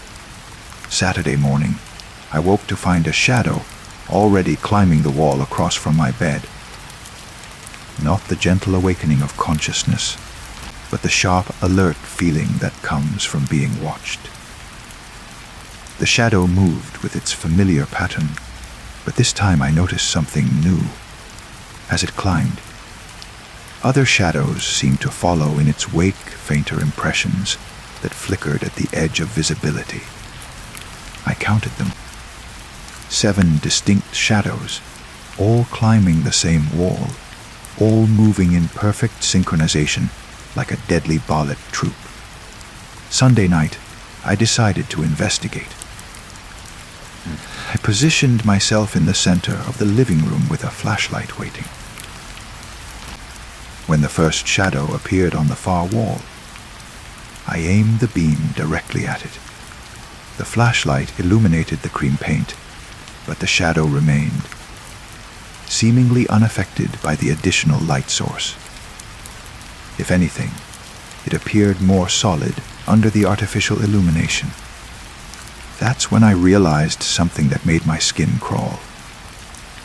The shadows weren't being cast by anything external. They were emerging from within the walls themselves, as if something was moving behind the paint, pressing against the interior surface and creating the silhouettes I was seeing. I placed my ear against the wall where a shadow had been climbing moments before. At first, there was only the familiar sound of settling house, creaks and sighs that old buildings make. But then I heard something else. A soft scratching, like fingernails against wood. And beneath that, so faint I wasn't sure if I was imagining it, the sound of breathing. Someone was inside the walls. Monday, I called the landlord. Shadows, he repeated, his voice carrying an odd tension. What kind of shadows? I described what I had been seeing, trying to keep my voice steady and rational. There was a long pause on the other end of the line. Look, he said finally. I probably should have mentioned this before. The previous tenant, she made similar complaints, said there were people in the walls. We had the building inspected, no hollow spaces, no way for anyone to be hiding in there. Solid construction, brick and mortar. She became obsessed with the idea, started tearing holes in the walls, convinced she could find them. What happened to her? Another pause. She disappeared, left everything behind. We found her apartment empty one morning, front door wide open. Police couldn't find any signs of struggle or forced entry. They figured she just left. That night, I lay in bed staring at the ceiling, listening to the building settle around me. Every creak made me tense. Every distant sound from neighboring apartments seemed amplified. I must have been drifting off when the scratching started. It was coming from inside the wall beside my bed. Slow, deliberate scratching, like someone drawing patterns in the wood. I pressed my ear to the wall and held my breath. The scratching stopped. In the silence that followed, I could hear my own heartbeat echoing strangely, as if the sound was bouncing back at me from somewhere very close. Then, so soft I almost missed it, came a whisper. "We've been waiting." I jerked back from the wall, heart hammering. The voice had been muffled, distorted by the barrier of plaster and paint, but unmistakably human, and unmistakably familiar. It sounded like my own voice. Tuesday brought a dozen shadows. They appeared on every wall simultaneously, all climbing upward in perfect unison. I sat in the center of the room, rotating slowly to watch them all. As they climbed, they seemed to be converging toward a single point on the ceiling directly above me. Wednesday, the scratching grew louder. It no longer stopped when I pressed my ear to the wall. Instead, it seemed to respond to my presence, intensifying when I drew near, fading when I moved away. I began to notice patterns in the sound, rhythms, that reminded me of Morse code, or some other form of communication. Thursday night, I woke to find myself standing in the living room. I had no memory of getting out of bed or walking there. I was facing the wall where I had first seen the climbing shadow, my palm pressed flat against the cream-colored paint. The surface felt warm under my hand, almost feverish. As I stood there in the dark, confused and disoriented, the shadows began to appear. Not just on the wall in front of me, but everywhere. The entire room filled with climbing figures, dozens of them, all moving upward with that same relentless determination. And then I understood. They weren't climbing up the walls. They were climbing down.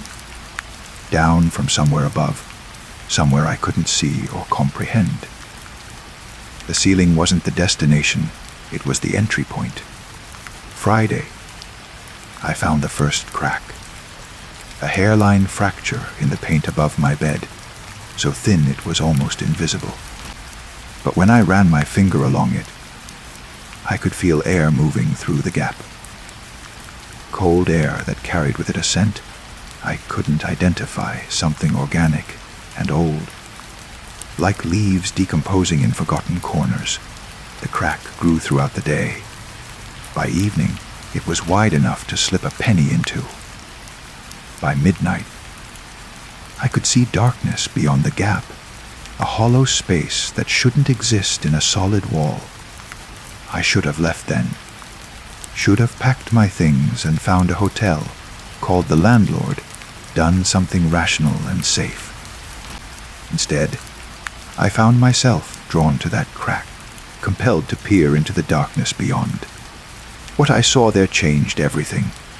Eyes, dozens of them, staring back at me from the hollow space behind the wall.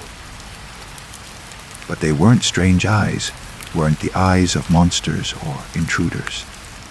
They were my own eyes, reflected back at me from the darkness, blinking when I blinked, moving when I moved. Saturday, more cracks appeared. The walls began to resemble a spider web of fractures, each one revealing glimpses of the impossible space beyond. And in that space, I could see movement. Figures moving in the darkness, shadows that had finished their climb and were now walking around in a hidden realm that existed parallel to my own. Sunday night, as I write this, I can hear them more clearly than ever. They're talking to each other in voices that sound exactly like mine. They're discussing things I don't remember saying, making plans I don't remember making. The cracks have spread across the ceiling now, creating a complex network of fissures that seem to pulse with their own inner light. Through the gaps, I can see another room above mine, identical to my apartment but inverted, as if reflected in dark water. In that room, I can see another version of myself. He's sitting at a desk just like mine, writing in a notebook just like this one. When I look up, he looks up. When I wave, he waves back. But there's something wrong with his smile. The shadows have stopped climbing. They've reached their destination, whatever that might be. Now they simply stand along the walls, watching, waiting. I count them sometimes, but the number changes each time I look. Sometimes there are 12, sometimes 20, sometimes just one, sometimes, when the light is just right and the apartment falls into that particular shade of twilight, I can't see any shadows at all. But I can feel them watching from somewhere very close, somewhere just beyond the cream-colored walls. The scratching has evolved into something more complex now, not random sounds, but a pattern that almost resembles music. A lullaby, perhaps, or a counting song. It's strangely soothing, this sound from within the walls. Sometimes I find myself humming along without realizing it. Tomorrow, I think I'll try to widen one of the cracks. Just enough to slip through, to see what's on the other side. The darkness beyond doesn't seem threatening anymore. It seems welcoming, like coming home after a long journey. After all, the shadows have been waiting for me to join them. And I've been waiting too, though I'm only now beginning to remember what for. Story 5. I found the book on a Wednesday afternoon in late October, buried beneath a stack of moldering romance novels in the back corner of antiquarian books and curiosities. The shop itself was a labyrinth of dust, covered shelves that seemed to extend far deeper into the building than the narrow storefront suggested. I had been browsing aimlessly, killing time before a dinner appointment, when the afternoon light shifted and illuminated the leather binding that would change everything. The book was bound in dark leather that felt warm to the touch, as if it had been sitting in sunlight, despite the shop's perpetual gloom. There was no title on the cover, no author's name embossed in gold leaf.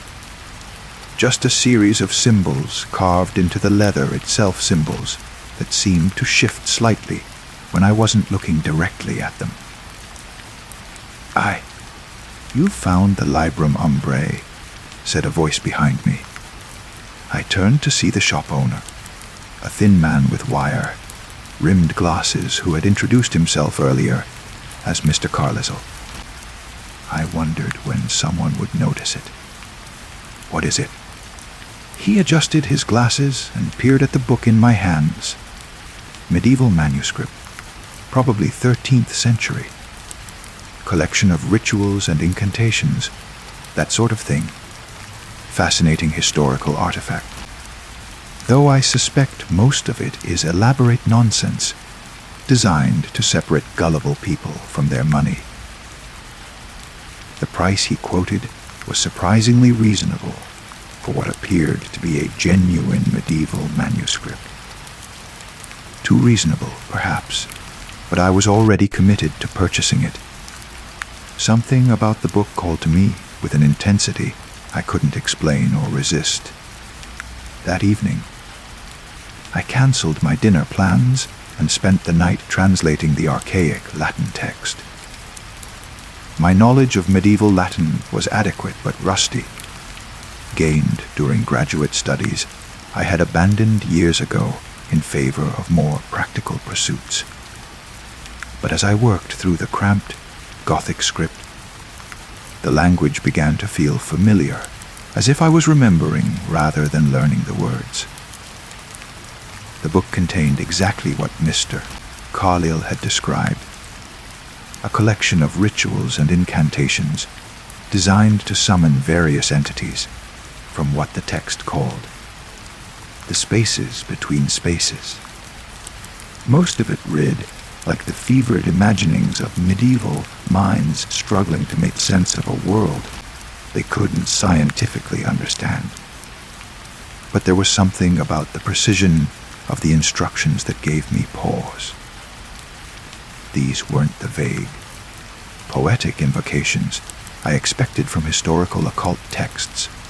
They were detailed procedural manuals, complete with specific timing, required materials, and elaborate safety precautions. The author clearly believed these rituals would produce real, measurable results. Thursday night, I attempted my first translation of what the book called the Lesser Invocation of Presence, according to the text. This was the simplest and safest of the summoning rituals, designed merely to thin the veil between realms and allow for limited communication with entities of the outer spheres. The required materials were mundane enough. White candles arranged in a specific pattern, a bowl of salt water, and a small mirror to serve as what the book termed window for observation. I told myself I was conducting a historical experiment, testing the procedures described in a medieval text to better understand the mindset of its original practitioners. Academic curiosity, nothing more. The rational part of my mind insisted that nothing would happen. Medieval people had believed in all sorts of nonsense that modern science had thoroughly debunked.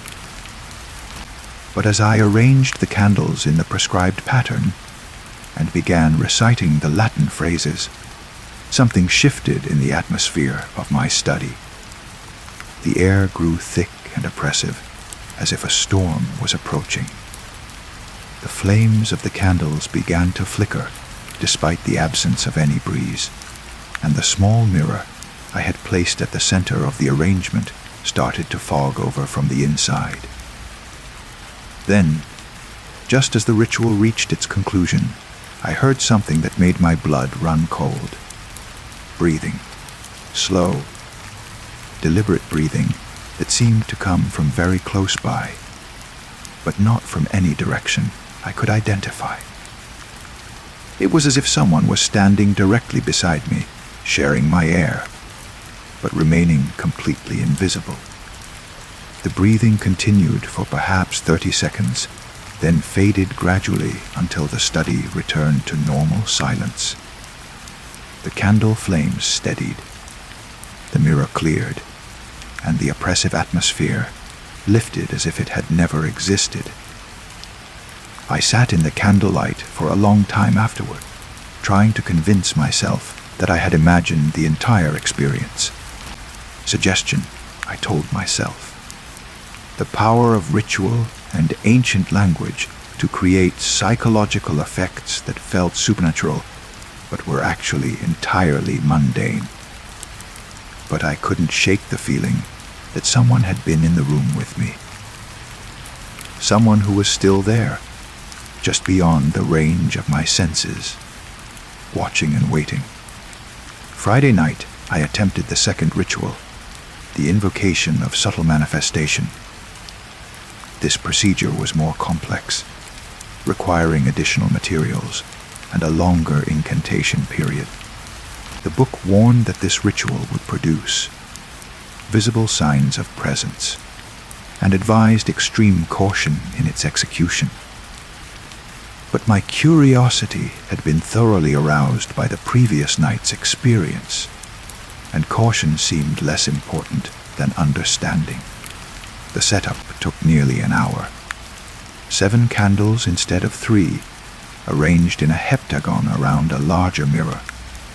The salt water had to be blessed according to a specific formula, and the incantation itself was 3 times longer than the previous night's ritual. As I spoke the final words of the invocation, the mirror at the center of the arrangement began to change. At first, it was just a subtle alteration in the quality of the reflection. Instead of showing me the candlelit study, it began to reflect something that looked almost like my room, but somehow different. The proportions were wrong. The shadows fell in directions that didn't match the light sources, and there were objects in the mirror room that didn't exist in my actual study. Then I saw the figure. It appeared gradually, like a photograph developing in slow motion. At first, just a suggestion of movement in the mirror's version of my study, then a clearer outline, and finally a distinct form that stood exactly where I was standing, but was definitely not me. The figure was humanoid, but wrong in ways that made my eyes water to look at directly. Too tall and thin, with joints that bent in impossible directions and features that shifted when I tried to focus on them. It moved with fluid grace around the mirror study, examining objects with what appeared to be intense curiosity. When it noticed me watching, it stopped moving entirely and turned to face the mirror's surface. For a moment, we stared at each other across the impossible divide, me in my candlelit study, it in the reflected realm that existed only in the mirror's depth. Then it smiled. The expression was unmistakably friendly, even warm, despite the alien features. It raised one impossibly elongated hand and waved at me with the enthusiasm of a child greeting a new playmate. I slammed the book shut and blew out all the candles immediately. Saturday, I tried to research the book's origins more thoroughly. Mr. Carlisle was unhelpful when I returned to his shop with questions about the manuscript's provenance.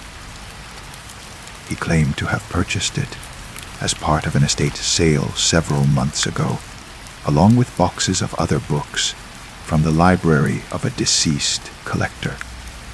He had no records of the previous owner's name or any documentation about the book's history. "Is there a problem with it?" he asked, his expression carefully neutral. "Not exactly. I'm just trying to understand more about its background. The rituals described in it are unusually detailed." He adjusted his glasses again. "You've been trying them, haven't you?" I hesitated, then nodded, and something happened. Another nod. Mr. Carlisle was quiet for a long moment, studying my face with the intensity of someone reading a particularly complex text. Finally, he sighed and locked the front door of the shop. "Come with me," he said. "There are things you need to know." He led me through the maze of bookshelves to a small office in the back of the store. The walls were lined with books that looked far older and stranger than anything in the public areas of the shop. Some were bound in materials I couldn't identify. Others were covered in symbols that hurt to look at directly. "The Librum Umbrae," he said as he settled behind his desk, "was not a medieval manuscript. It's much older than that and much more dangerous. The Latin text is a translation from something far more ancient, possibly Sumerian, possibly something even earlier. We're not sure. There are perhaps a dozen copies of this book in existence, scattered around the world. Most are in the hands of collectors who understand their true nature and keep them safely locked away. Occasionally, one enters general circulation usually when a collector dies and their heirs don't understand what they've inherited. He opened a desk drawer and withdrew a file folder. Inside were photocopies of newspaper clippings dating back several decades.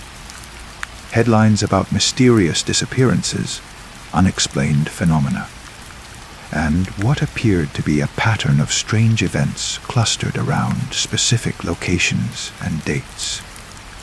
Every time one of these books finds its way into the wrong hands, Mr. Carlisle explained, bad things happen. The rituals described in the text actually work, you see. They really do summon entities from somewhere else, and those entities are not benevolent. The figure I saw seemed friendly. They always do at first. That's how they gain your trust, how they convince you to continue the rituals. Each invocation makes the barrier between their realm and ours a little thinner. Eventually, they can cross over entirely. The Sunday night, despite Mr. Carlisle's warnings, I performed the third ritual. I told myself I was being scientific, that I needed to test his claims against my own observations. But the truth was simpler and more troubling. I was becoming addicted to the experience. The rituals provided a sense of connection and purpose that had been missing from my ordinary life. For the first time in years, I felt like I was part of something larger than myself.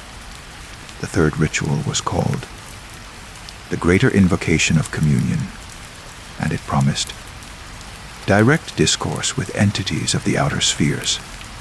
The setup was the most complex yet, requiring 13 candles, 3 mirrors arranged in a triangle, and an incantation that took nearly an hour to recite in its entirety.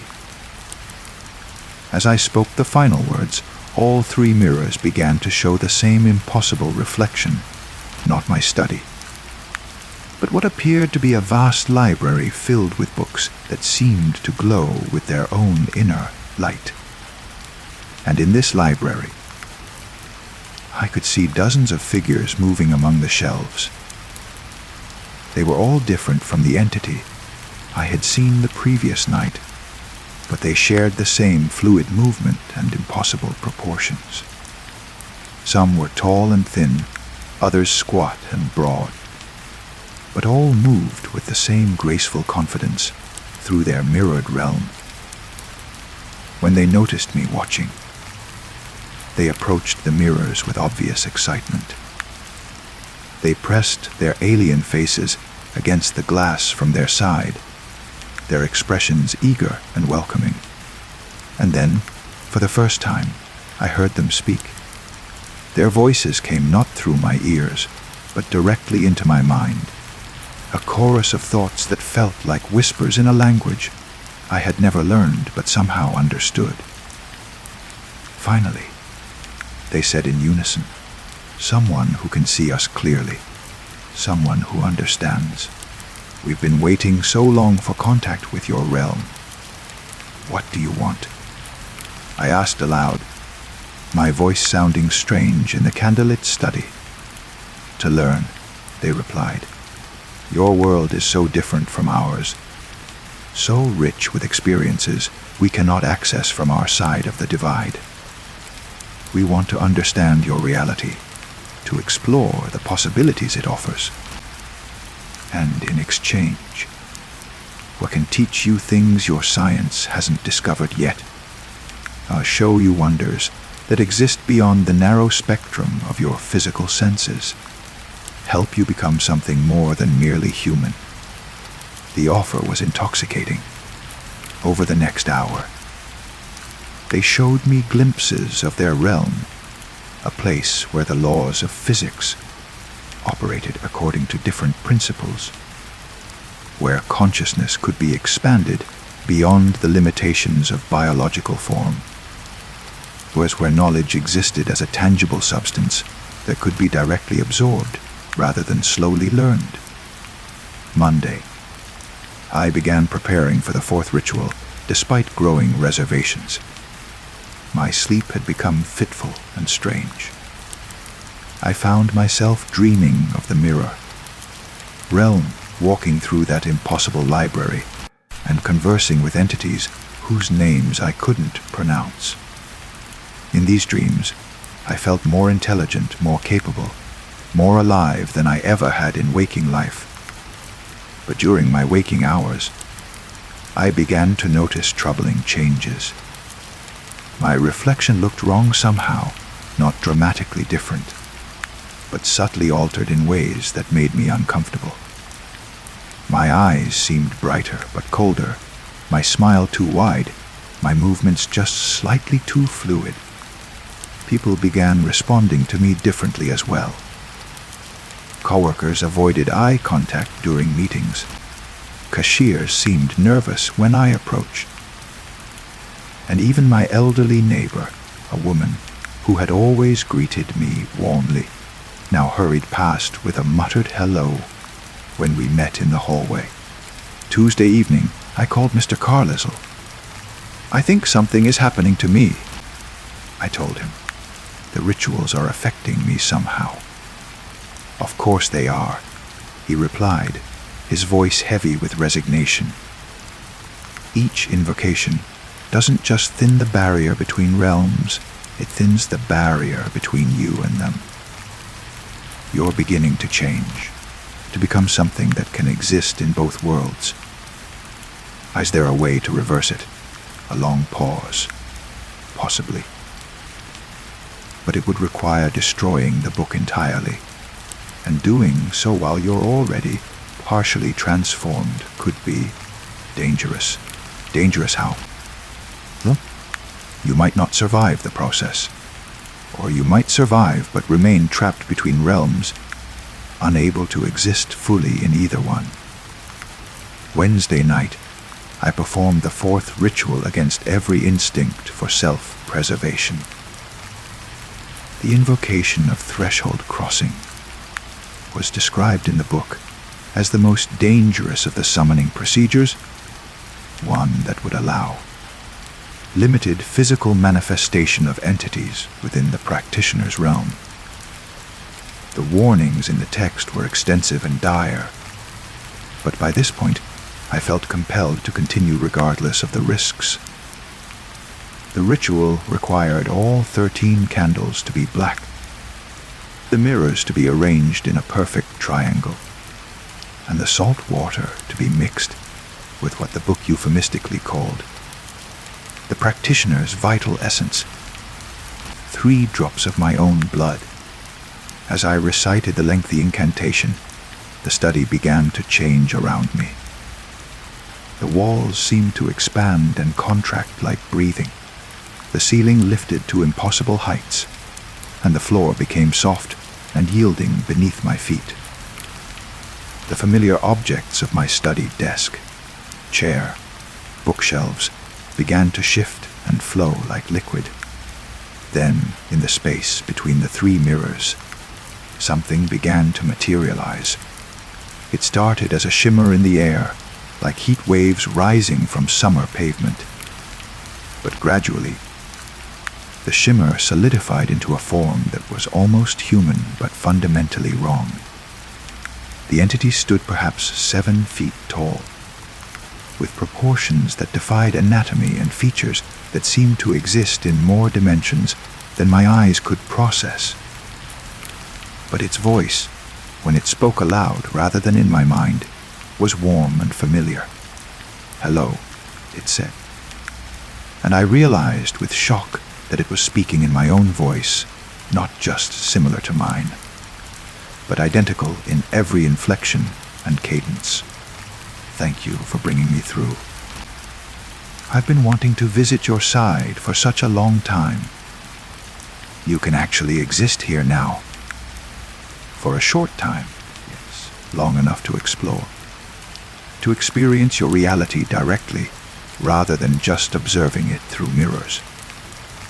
It moved around my study with fluid grace, touching objects with what appeared to be genuine curiosity.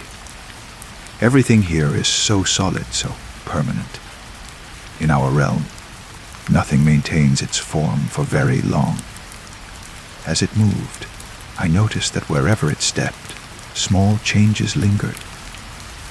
The wooden floor took on a slightly different grain. The books on the shelves rearranged themselves into new configurations, and the very air seemed to shimmer with residual energy. You're changing things just by being here. I'm sorry. I don't mean to, but matter in your realm responds to our presence. Don't worry, the changes are small, and they'll fade once I return to my side. We talked for nearly 2 hours. The entity was endlessly curious about human existence, the way we experienced time linearly, the limitations of our physical senses, the strange inefficiency of learning through trial and error rather than direct knowledge absorption. In return, it described its realm in terms that strained my comprehension. When the ritual energy finally began to fade, and the entity started to become translucent again, it made me an offer. I could take you with me, it said. Just for a visit, just long enough to show you wonders you can't imagine. You're already partially attuned to our realm. The crossing would be easier for you than for most humans. The temptation was overwhelming. Everything it had described about its world sounded like paradise compared to the mundane struggles of human existence. But something held me back, perhaps simple fear, perhaps some deeper survival instinct. Next time, I said, let me think about it. The entity smiled with my face. Of course. There will be other opportunities. Thursday morning, I woke to find my apartment subtly, but unmistakably changed. The alterations were small but pervasive. Books had rearranged themselves on their shelves, not randomly, but according to some organizing principle I couldn't identify. The wooden floor showed patterns in its grain that I was certain hadn't been there before, swirling designs that seemed to move slightly when I wasn't looking directly at them. Even the light from my windows fell differently, creating shadows that stretched in directions that defied the sun's actual position. But most disturbing was my reflection. Every mirror in the apartment now showed me with eyes that were too bright, a smile that was too knowing, and skin that seemed to emit its own faint luminescence. I looked like myself, but I looked like myself after some fundamental transformation I couldn't name or understand. Friday, I tried to return to normal life, but found it impossible. Everything about ordinary human existence now felt inefficient and frustrating. Conversations moved too slowly, people's thoughts were too limited, and the physical world seemed dull and lifeless compared to the vivid reality I had glimpsed through the rituals. I caught myself becoming impatient with colleagues who couldn't follow my increasingly complex trains of thought, annoyed with friends who were content with surface level discussions of trivial matters. More troubling was the way people responded to me. The changes I saw in mirrors were apparently visible to others as well. Cashiers handed me my change without meeting my eyes. Children on the street stopped playing to stare as I passed, and even stray animals seemed uneasy in my presence. That evening, I found myself standing before the book again, knowing I should destroy it, but unable to bring myself to act. Saturday night, I performed the 5th ritual without consciously deciding to do so. I had been sitting in my study, trying to read a novel, but finding the simple human emotions and mundane conflicts described in it utterly boring. My attention drifted to the Librum Umbrae, and before I fully realized what I was doing, I was setting up the candles and mirrors for the greater invocation of threshold dissolution. This ritual promised to fully attune the practitioner to the vibrational frequency of the outer spheres, allowing for an extended visitation and eventual permanent residence if desired. The warnings in the text were more extensive than ever, but they felt like suggestions rather than genuine concerns. As I recited the incantation, reality began to unravel around me. The walls of my study became translucent, revealing the impossible architecture of the entities. Realm existing in the same space as my apartment. I could see both versions simultaneously, my familiar furniture overlapping with structures that defied geometric description. My ordinary windows showing both the street outside and vistas of indescribable beauty from another world entirely. When the entities materialized this time, they didn't appear as visitors in my realm. Instead, I realized I was seeing them in their natural state, while still being able to perceive my physical surroundings. The barrier between worlds hadn't just thinned, it had become completely permeable. "Welcome to true sight," said the familiar entity with my voice. "Now you can see reality as it actually is, not just the narrow slice your human senses usually perceive, but the full spectrum of existence." The experience was overwhelming and intoxicating. I could perceive colors that had no names, hear harmonies in the ambient sound of the universe that no human ear had ever detected, and understand concepts that were normally beyond the reach of biological consciousness. "This is what we offer," the entity explained as I marveled at the layered complexity of expanded reality. "Not just knowledge or power, but a fundamental upgrade to your entire mode of existence. You could stay here with us, learn from us, become something far greater than human limitation allows." Sunday, I seriously considered accepting their offer. My attachment to human life was dissolving as rapidly as my ability to function within its constraints. I couldn't sleep in my transformed apartment, couldn't eat food that tasted flat and lifeless compared to the energy. I was learning to absorb from the atmosphere itself. Couldn't bear the company of people whose thoughts moved at what seemed like glacial pace. But as I prepared for what I intended to be my final ritual, the invocation of complete translation, I caught sight of myself in the bathroom mirror and stopped cold. My reflection was barely human anymore. The thing looking back at me had my basic features, but arranged according to alien aesthetics that prioritized function over familiar form. My eyes had become large and luminous, my limbs had elongated beyond normal proportions, and my skin had taken on that inner glow I had noticed before, but much more pronounced. But it was the expression that stopped me. The entity in the mirror was smiling with genuine happiness, but it was happiness at the prospect of abandoning everything that had made me who I was.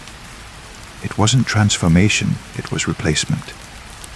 Monday morning, I called Mr. Carlisle in desperation. "I need to destroy the book," I told him without preamble. "But I'm already too far along in the process. If I stop now, you might not survive," he confirmed. "But if you continue, you definitely won't survive as yourself. The question is which risk you're willing to take. There's no middle ground. No way to reverse some of the changes without destroying everything." A long pause. "There might be, but it would require help from someone else." Someone who could perform a banishment ritual while you're in a partially transformed state. It's dangerous for both parties. Would you help me?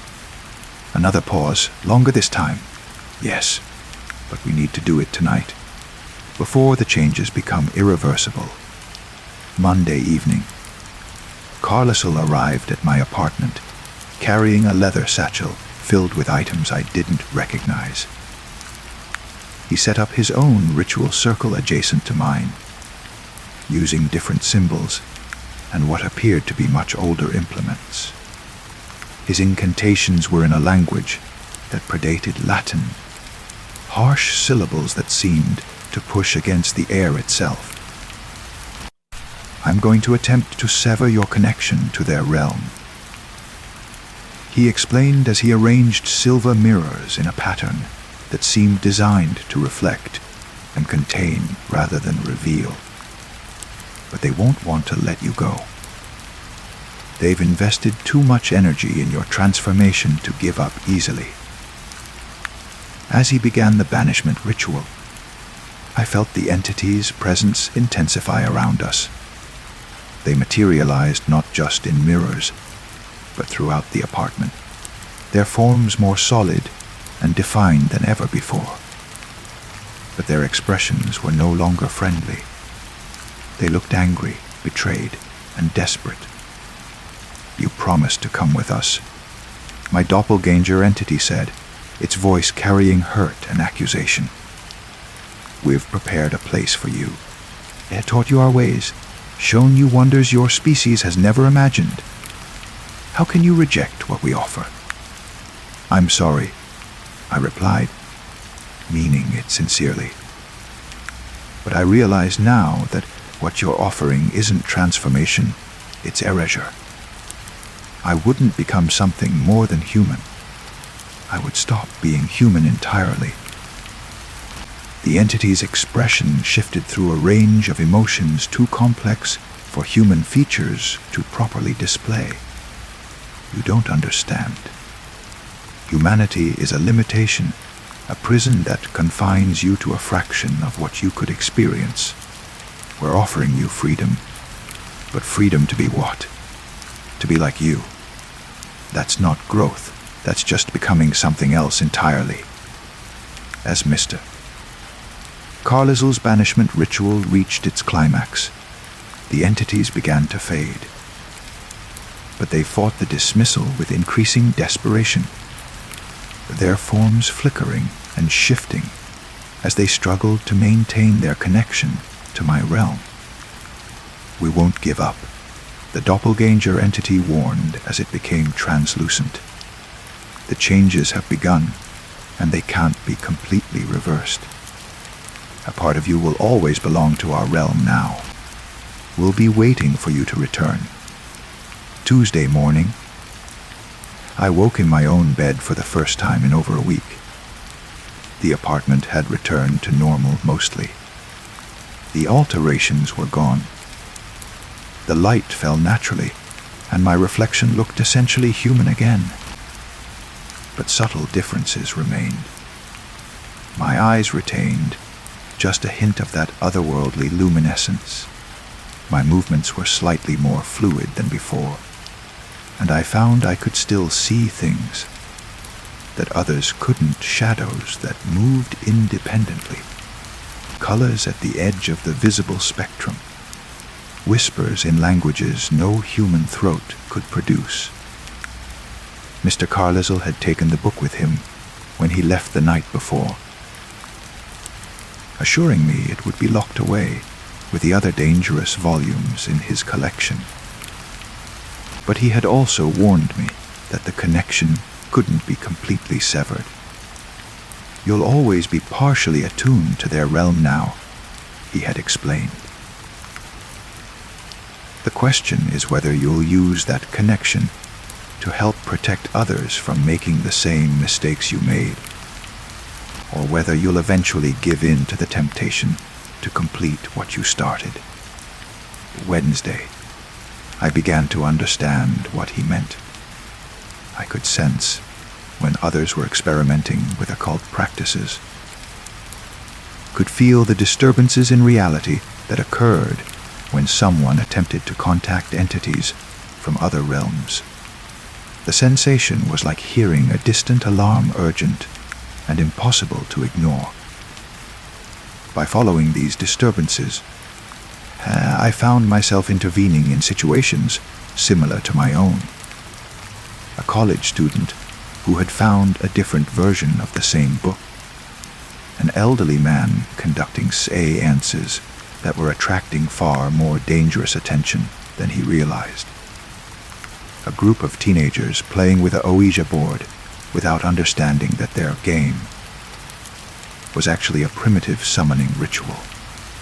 In each case, I was able to provide guidance that helped them avoid the worst consequences of their experiments. My partially transformed state allowed me to see the entities they were contacting and understand the true nature of the offers being made.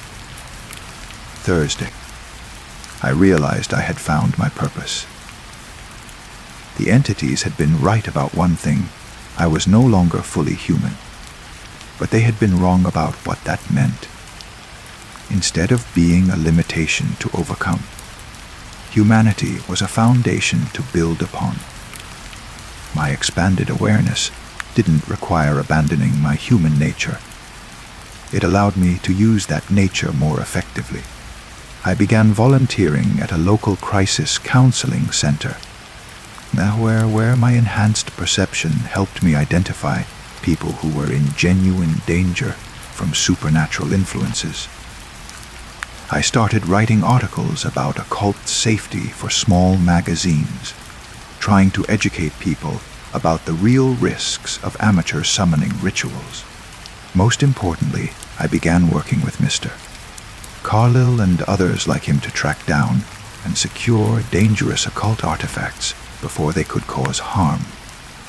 Friday, exactly 1 month after finding the Librum Umbrae, I received a call from someone who had found a different version of the same book.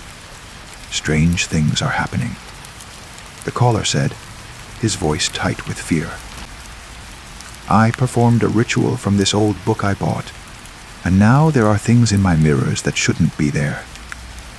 I know, I told him, and I can help. But first, you need to stop performing rituals immediately. Don't even look at the book again until I get there. As I drove across town to help another person escape the same trap I had fallen into, I reflected on the unexpected trajectory my life had taken. The entities had promised me transcendence, and in a way, they had delivered it, just not in the form they had advertised. I had transcended ordinary human existence, not by abandoning my humanity, but by using supernatural experience to become more fully and purposefully human than I had ever been before.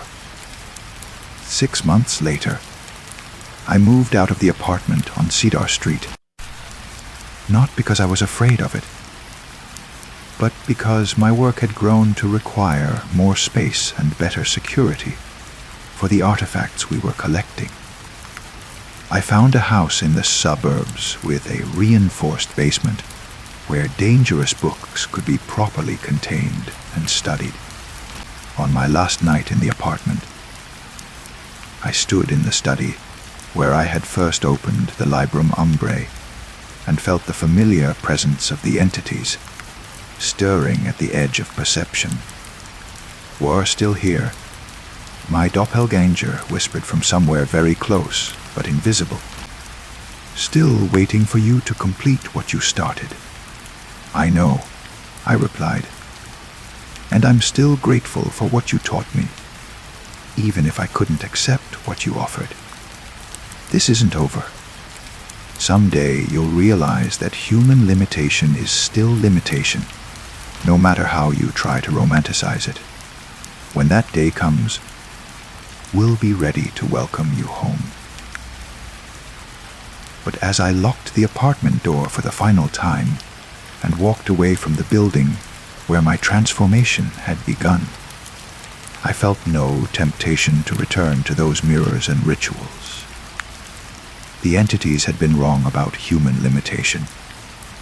They had seen it as a prison, when it was actually a framework, a structure, that gave meaning and purpose to existence rather than constraining it. I was no longer fully human, that was true. But I was something new, a guardian standing at the threshold between worlds, using my expanded awareness not to escape humanity, but to protect it. And in that role, I had found something the entities in their timeless realm could never understand. Not just existence, but purpose. Not just consciousness, but meaning. The book was safely locked away, but its lessons remained. Some knowledge comes at a price, but wisdom lies in understanding which prices are worth paying and which transformations truly lead to transcendence. In the end, the greatest magic wasn't in the rituals that had changed me. It was in the choice to use that change in service of something larger than my own desires. The entities are still out there, still offering their bargains to anyone willing to perform the right rituals and speak the proper words. But now there are people like me watching for the signs, ready to help others navigate the same crossroads where I once stood. Some doors, once open, can never be completely closed again. But that doesn't mean we have to walk through them. Sometimes the greatest power lies not in crossing thresholds, but in choosing to guard them. Story 6. The Hendersons' house settles into evening quiet as I lock the front door behind them. Date night, they said. Their first in months since moving to this old Victorian on Maple Street. 7. Year-old Emma is already tucked in upstairs, and I have the house to myself until they return around midnight. Easy money for what should be a peaceful evening of homework and Netflix. The house carries the particular silence that belongs to old buildings creaking wood, settling foundations. You the whisper of wind through window frames that have weathered decades of seasons. Built in 1924, Mrs. Henderson told me during our introductions, full of character and charm. The kind of house where families have lived and loved and grown old, where children's laughter has echoed through rooms now filled with different furniture, different voices, different dreams. I check on Emma first, climbing the narrow staircase that groans softly under my weight. Her room is the third door on the right, painted a cheerful yellow with white trim and decorated with unicorn posters and stuffed animals. She's already asleep, brown hair spread across her pillow, breathing the deep, peaceful breaths of a child who feels safe and loved. The night light casts gentle shadows across the room, a small lamp shaped like a crescent moon, providing just enough illumination to navigate without disturbing her sleep. I pull the door almost closed, leaving it cracked according to Mrs. Henderson's instructions. Emma sometimes calls out in the night, she explained. Nothing serious, just the occasional bad dream or need for water. Downstairs, I spread my textbooks across the dining room table and settle into homework. Calculus tonight. The equations and derivatives that require careful concentration. The house provides a soundtrack of settling beams and clicking radiators, the comfortable sounds of a home at rest. At 19:30, I hear Emma talking upstairs. Soft conversation, too quiet for me to make out individual words. She must be talking to one of her stuffed animals. I think, common behavior for children her age. Imaginative play continuing even after bedtime. The boundary between waking and sleeping still fluid at 7 years old. The conversation continues for several minutes before fading into silence. Normal, nothing concerning. Children often talk themselves to sleep, working through the day's experiences, processing emotions and events through the lens of play and imagination. I return to my calculus, working through problem sets that require careful attention to detail. The numbers dance across the page in neat rows, each equation a small puzzle to solve, each solution building toward understanding of larger mathematical concepts. At 10:07:15, Emma's voice drifts down again. Clearer this time, and I can catch fragments of her side of what sounds like a conversation. "Can't go to sleep yet," she says, followed by a pause as if listening to a response. Then, "But Mama said I have to stay in my room." I set down my pencil and listen more carefully. Emma speaks in the tone children use when talking to friends, animated, engaged, responding to comments and questions from someone else. But she's alone in her room. I saw her sleeping peacefully less than an hour ago. "Sarah doesn't believe you're real," Emma continues, her voice carrying the slight indignation of someone defending a friend. "But I told her you are. You just like to hide." Sarah must be a classmate, perhaps someone who's been skeptical about Emma's imaginary friend.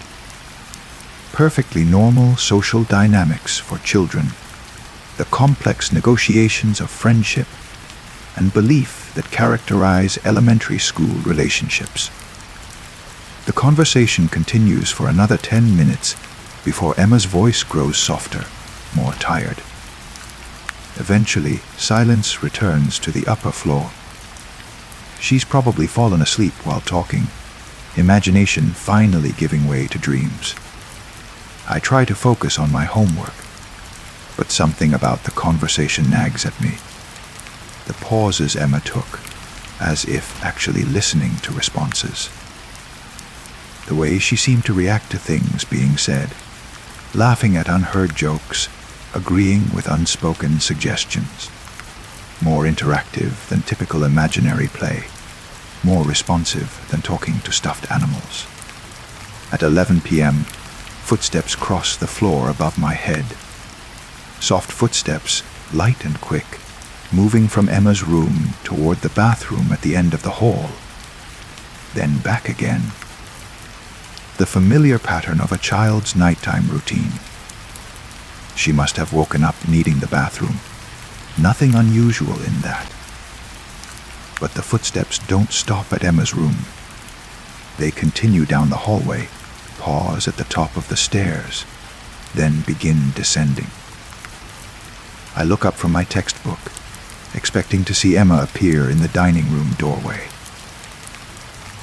Instead, the footsteps reach the bottom of the stairs and stop. The house falls silent, but I can sense presence in the front hallway, just out of sight. "Emma," I call softly. "Do you need anything, sweetie?" No response. The silence stretches for several seconds before the footsteps resume, moving back up the stairs with the same light, quick pattern. A door closes gently somewhere on the second floor. I should check on her, make sure she's okay. But something keeps me rooted to my chair, a strange reluctance I can't quite explain. The footsteps sounded right for a 7-year-old child. But there was something about their rhythm, their confidence in navigating the dark house, that seemed unusual for a recently awakened child. My calculus problems sit forgotten as I strain to hear any other sounds from upstairs. The house has returned to its normal nighttime quiet. Settling wood, heating system cycling on and off, the distant hum of traffic from the main road several blocks away. At 11:20, Emma's voice returns, clearer than before. "I know she heard us," she says, excitement making her whisper louder than intended. The babysitter lady downstairs. A chill runs down my spine. She's talking about me, discussing me with her imaginary friend, as if they're planning something together. Children do this, I remind myself. They incorporate real people into their fantasy play, assign roles and motivations to adults based on limited understanding of grown-up behavior. She seems nice, though, Emma continues. Not scary like the last one. The last babysitter, Mrs. Henderson, mentioned they were new to the area, hadn't found a regular sitter yet. But Emma speaks as if there have been others, as if this is part of an ongoing evaluation process. Maybe we should go say hello, Emma suggests, followed by a long pause as if considering a response. Okay, but just at the top of the stairs. Footsteps again, but this time moving with deliberate stealth. 2 sets of footsteps, I realize with growing unease. One light and quick, child-sized. The other softer, more cautious, but definitely there. 2 people moving carefully across the upstairs floor, trying not to make noise. But Emma is alone in her room. Has been alone since her parents left for the evening. There's no one else in the house except me. The footsteps pause at the top of the stairs. I can feel eyes watching me from the darkness of the upper hallway, though I can't see anything from my position at the dining room table. The sensation of being observed, evaluated, discussed in whispered tones just beyond the reach of my hearing. Hello, I call, trying to keep my voice normal, friendly. Emma, is that you?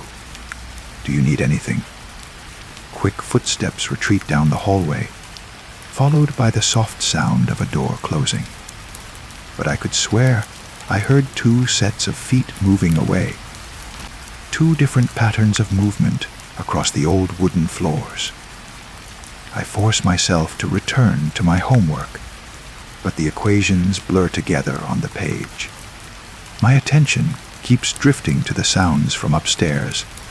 Continued conversation, occasional soft laughter, the creak of bed springs as if 2 children are sitting on Emma's bed talking in the darkness. At 11:45, silence falls completely. No more voices. No more footsteps, no movement from the second floor. Emma has apparently fallen asleep, her imaginary friend dismissed for the night, leaving me alone with my textbooks and the settling sounds of the old house. The Hendersons return at 12:20, keys jingling in the front lock. Voices warm, with the pleasant tiredness of adults who've enjoyed an evening out. Mrs. Henderson asks how Emma behaved, whether there were any problems. The standard check, in questions that responsible parents ask their babysitters. She talked for a while before falling asleep. I report. Seemed to be playing with an imaginary friend. Mrs. Henderson and her husband exchange a look. Something that passes between them too quickly for me to interpret fully. But I catch the edge of it, concern, mixed with resignation. The expression of parents dealing with a situation they don't entirely understand. Emma's mentioned her friend several times since we moved here. Mrs. Henderson explains carefully. A little girl named Sophie who likes to play in her room. The previous owners mentioned that children used to live here, so we think Emma might have heard stories and incorporated them into her play. Sophie likes this house, Mr. Henderson adds, with a forced smile. Apparently she's been here for a long time. They pay me for the evening and drive me home, making small talk about school and my weekend plans. Normal conversation, the kind of casual interaction that concludes a typical babysitting job. But something in their manner suggests this isn't entirely typical. That Emma's imaginary friend represents a situation they're still learning to navigate. A week later, they call again. Date night number 2. Same arrangements, same instructions about Emma's bedtime routine and the night light in her room. I accept, curious despite my unease about the previous evening's events. This time, I pay closer attention from the beginning. Emma goes to bed without protest, but I can hear her talking before I've even finished cleaning up the dinner dishes. The same conversational tone, the same pattern of speaking and listening, responding to unheard comments and questions. The babysitter is here again, Emma says, her voice carrying easily through the old house's thin walls. She's nice, but I don't think she believes you're real. A pause, then Emma's laugh, light and genuine. She will when she sees you. The conversation continues as I settle into homework at the dining room table. But tonight, I position myself where I can see the front hallway and the bottom of the stairs, unwilling to be surprised by footsteps in the dark. At 10:30, they come down together. 2 sets of footsteps on the stairs, as clear and distinct as if 2 children were walking side by side. Light, quick steps in perfect synchronization, descending with the confidence of kids who know every creaky board, every safe place to step. The footsteps reach the bottom of the stairs and pause. In the hallway mirror, I catch a glimpse of movement, a shadow that seems too substantial for one small child, too complex for simple tricks of light and darkness. Emma, I call softly. Is everything okay? We're just getting some water. Emma's voice comes from the kitchen, though I never saw her cross the dining room to get there. Sophie was thirsty. I hear the refrigerator open, the sound of glasses being filled, cabinet doors opening and closing. All the sounds of 2 children navigating a nighttime snack, sharing space and resources with the familiarity of good friends. But when I work up the courage to look in the kitchen, I see only Emma, standing on a step stool at the sink, carefully filling 2 glasses with water. She handles both glasses as if they weigh the same, sets them both on the counter with equal care, treats them both as necessary and normal. This is for Sophie, she explains when she notices me watching. She gets thirsty at night. Emma carries both glasses upstairs, moving slowly to avoid spilling. I follow at a distance, staying in the lower hallway where I can observe without intruding. At the top of the stairs, Emma pauses and extends 1 glass toward empty air. Here you go, she says warmly. The glass disappears from her hand. Not falls, not drops, but vanishes as if invisible fingers have taken it from her grasp. Emma continues to her room, talking quietly to the space beside her, discussing plans for tomorrow's play and whether Sophie will join them for breakfast. I stand at the bottom of the stairs, staring up at the empty hallway, trying to process what I've just witnessed. Rational explanations cycle through my mind, tricks of light, sleight of hand, the power of suggestion creating false perceptions. Children are remarkably skilled at making adults see what they want them to see. But the glass was real, the water was real, and Emma's behavior suggests not performance, but genuine interaction. The unconscious naturalness of someone engaged in actual social exchange. Over the following weeks, I babysit for the Hendersons regularly, and each time I observe more evidence of Emma's extraordinary friendship. Toys that move when no one is touching them. Conversations that involve complex back and forth dialogue. Games that require two participants, played with enthusiasm and joy that can't be entirely fabricated. Emma never seems afraid or concerned about Sophie's unusual nature. To her, this is simply friendship in its purest form. Two children who enjoy each other's company, who share secrets and games, and the simple pleasure of having someone who understands them completely. The house itself seems to embrace this relationship, providing space and acceptance for whatever Sophie represents. Old houses carry memories, accumulated energy from decades of human habitation. Perhaps they also carry the capacity for relationships that transcend the usual boundaries of physical existence. I never see Sophie directly. Never hear her voice independent of Emma's responses. But I feel her presence in the movement of air that follows no discernible pattern. In the sense of being observed by someone just beyond the range of perception. In the way the house seems more alive when Emma is playing with her invisible friend. Some friendships exist beyond the normal parameters of social interaction. Some bonds form between hearts that recognize each other regardless of the physical circumstances that separate them. And some children possess the openness to embrace relationships that adults would question, doubt, or dismiss as impossible.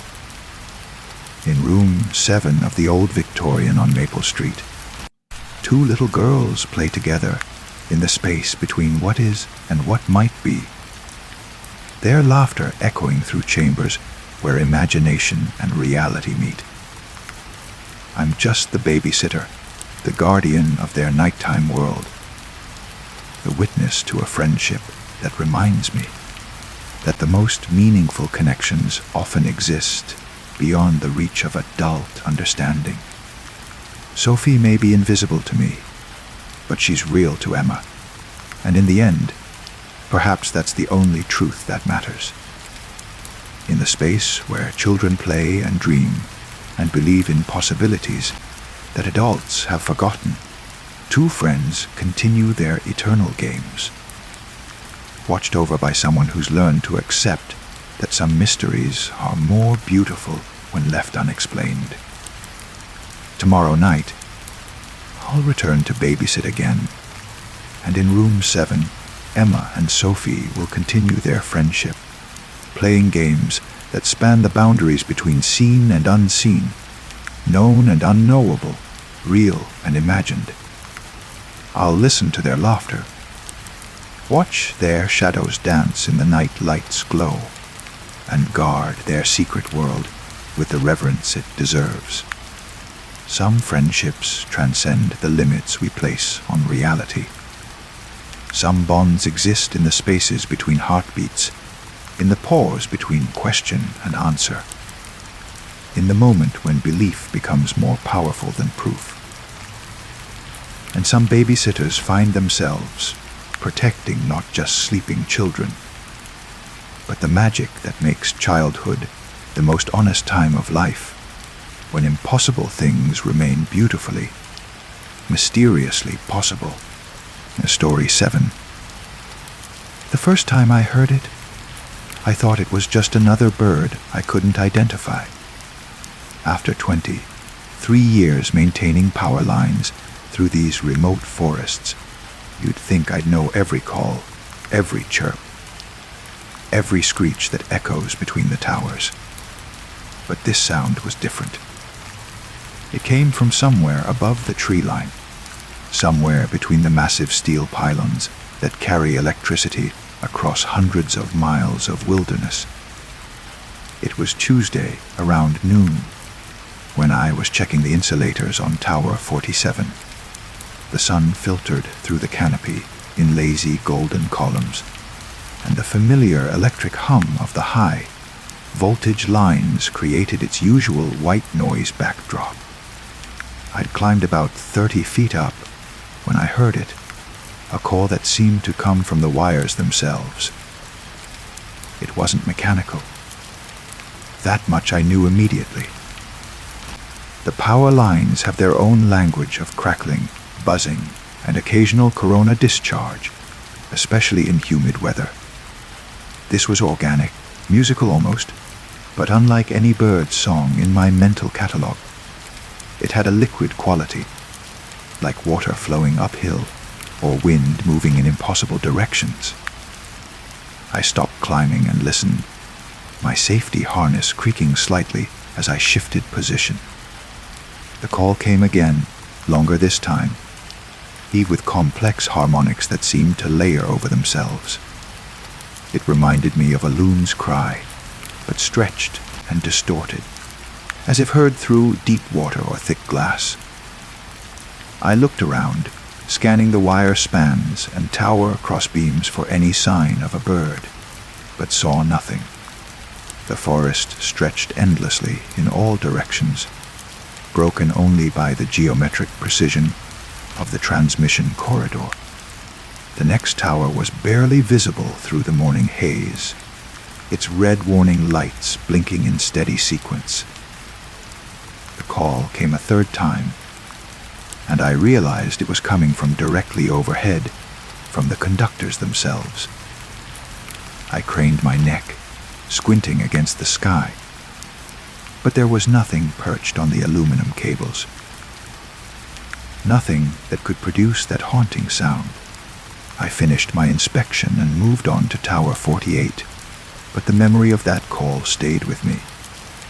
During lunch, sitting in my truck with the engine running for air conditioning, I mentioned it to dispatch. Probably just a hawk or something, came the crackling response through my radio. You know how sound carries weird in those canyons. But I knew it wasn't a hawk. I'd heard thousands of hawk calls, and this was something else entirely. The next day, Wednesday, I was working a section about 2 miles south when I heard it again. Same liquid, impossible song, but this time it seemed to be answering itself. The first call came from the direction of Tower 52, and after a moment's pause, a response echoed from somewhere near Tower V4. Then another answer from even further south, and another, until I was surrounded by this aerial conversation conducted along the power lines. I stood on the access road, hard hat pushed back, listening to what sounded like a dialogue spanning miles of transmission corridor. The calls had rhythm, cadence, like speech in an unknown language. They rose and fell with emotional inflection, sometimes overlapping, sometimes waiting in polite turns for responses. My skin began to crawl. In all my years working these remote lines, I'd never felt so alone and so watched at the same time.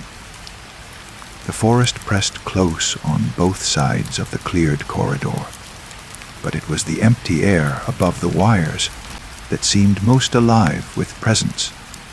Thursday brought rain, and with it, more calls. The wet conditions made the power lines sing with increased corona discharge. But underneath that familiar electrical symphony, the other voices continued their conversation. I was working on a transformer replacement at Tower 61 when I first noticed the pattern. The calls weren't random. They followed the power flow, moving along the lines from north to south, following the direction of electrical current. Each tower seemed to relay the message to the next, like some kind of organic telegraph system running parallel to the electrical grid. I started timing them. From Tower 61 to Tower 62C, 15 seconds. Tower 62 to Tower 6030, 15 seconds. The delay was consistent, as if whatever was making these sounds was actually traveling along the wires at a measurable speed. That night, I couldn't sleep. I kept thinking about the impossible consistency of the timing, the way the calls seemed to use our power lines as a communication network. I'd built my career understanding electrical systems, but this suggested something beyond my comprehension was using our infrastructure for its own purposes. Friday, I decided to test a theory. I brought a digital recorder and positioned myself at Tower 66, where I could see clear sight lines to 3 other towers. At 10:15 a.m., the calls began their familiar progression from north to south. I recorded everything, timing each relay, noting the variations in pitch and duration. Later, playing back the audio, I discovered something that made my hands shake. The calls weren't just following the power lines, they were modulated by the electrical field. When the lines carried heavy load, the calls grew stronger, more complex. During light load periods, they became simpler, almost whispered. It was as if something was using our electrical current to amplify its voice. The weekend passed slowly. I found myself driving past the substation, staring up at the maze of wires and transformers, wondering what else might be traveling along our grid. Monday morning couldn't come fast enough. When I returned to work, the calls had changed again. They were more frequent now, more urgent. Sometimes multiple conversations seemed to run simultaneously along different wire sets, creating a complex audio landscape that made my head swim with its alien beauty. By Wednesday of the second week, I noticed something else. The calls were affecting the equipment. Nothing dramatic, just subtle variations in voltage readings, tiny fluctuations in current flow that shouldn't have been there. Whatever was using our lines wasn't entirely passive. I started documenting everything: times, tower locations, electrical readings, weather conditions. My supervisor began asking questions about my increased attention to routine maintenance logs, but I couldn't explain my growing obsession with tracking these impossible voices. On Thursday, I made a discovery that changed everything. I was replacing a damaged insulator on Tower 73 when I noticed something odd about the aluminum conductor. There were marks on the metal, not damage, exactly, but patterns. Tiny impressions, almost like footprints, running along the cable's surface. I photographed them with my phone, later enlarging the images on my computer. The marks were deliberately spaced, following the spiral wrap of the conductor strands. They looked almost like perches, as if something small and light was using the power lines as highways, leaving barely detectable traces of its passage. That night, I dreamed of birds made of electricity, creatures of pure energy that nested in transformer banks and fed on current flow. They sang in harmonies that human ears could barely detect, using our power grid as their territory, their communication system, their very world. A Friday morning, the dreams felt less like fantasy and more like revelation. I was checking connections at Tower 78 when the calls began earlier than usual 8:30 a.m. instead of the typical 10,015. But this time, they weren't following the usual north to south pattern. They were converging, all moving toward Tower 79, where I was scheduled to work next. The hair on my neck stood up as I realized they were following my work schedule. I climbed down from the tower and stood in the clearing, looking up at the geometric web of steel and wire that connected distant cities and powered distant lives. But now I understood it was also home to something else, something that had learned to live in the spaces between electrons, to sing in frequencies that bridged the gap between mechanism and organism. The calls grew louder as I approached Tower 79, no longer trying to hide their impossible nature. They welcomed me now, these voices that lived in the wires, that fed on voltage and nested in electromagnetic fields. They had been waiting for me to understand, to join their conversation that spanned continents through copper and steel. I reached for my radio to call dispatch, to report something impossible, but hesitated. How could I explain that our power grid had become an ecosystem, that something had evolved to live in our electrical infrastructure, using our own technology to spread across the world? Instead, I listened as the voices sang their electric songs, and slowly began to understand that they weren't invading our system. They had simply recognized it for what it truly was, the nervous system of an awakening world, and they were its first conscious thoughts. The power lines hummed above me, carrying both electricity and something far more mysterious to destinations I could only imagine. And for the first time in 3 years of maintaining this network, I realized I was no longer just a worker. I was a caretaker of something magnificent and unknown. Story 8. The camera feed shows me sleeping in my own bed. I'm watching this on my laptop at 2:47 a.m., sitting in my kitchen with a cup of coffee that's gone cold hours ago. On the screen, I can see myself lying motionless under white sheets, face peaceful in the infrared glow of the night vision camera. The timestamp in the corner reads 2:07:12 a.m., the exact current moment. But I'm not in bed. I'm sitting here, fully awake, staring at footage of myself sleeping. The camera system was installed 3 weeks ago, after a series of break-ins in my neighborhood. Nothing elaborate, just a basic security setup with 4 cameras covering the perimeter of my house, and 1 interior camera in the bedroom for comprehensive coverage.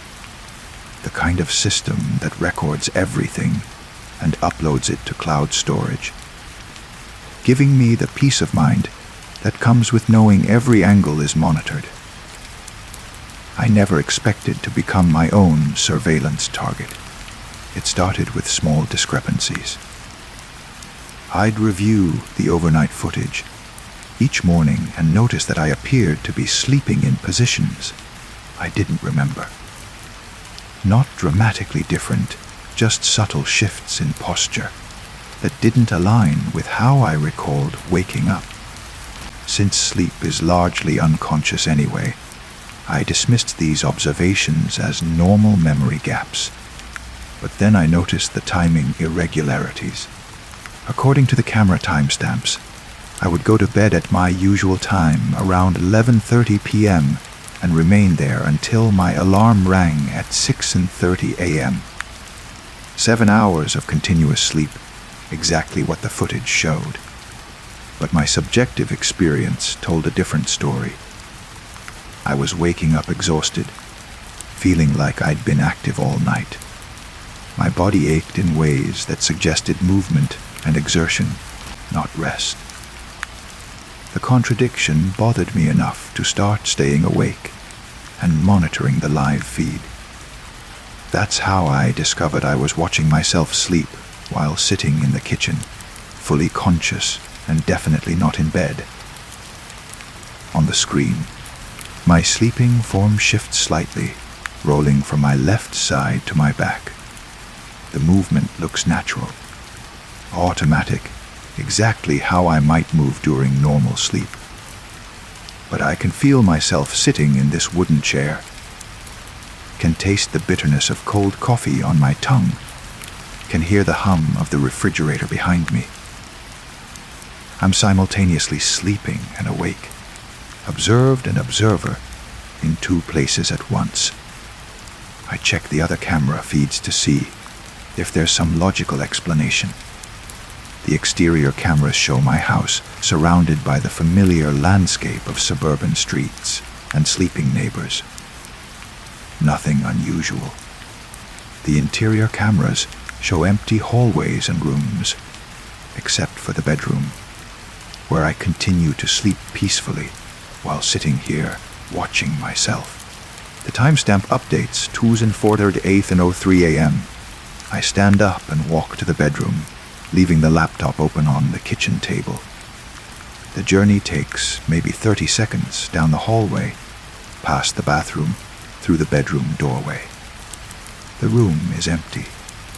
No one in the bed.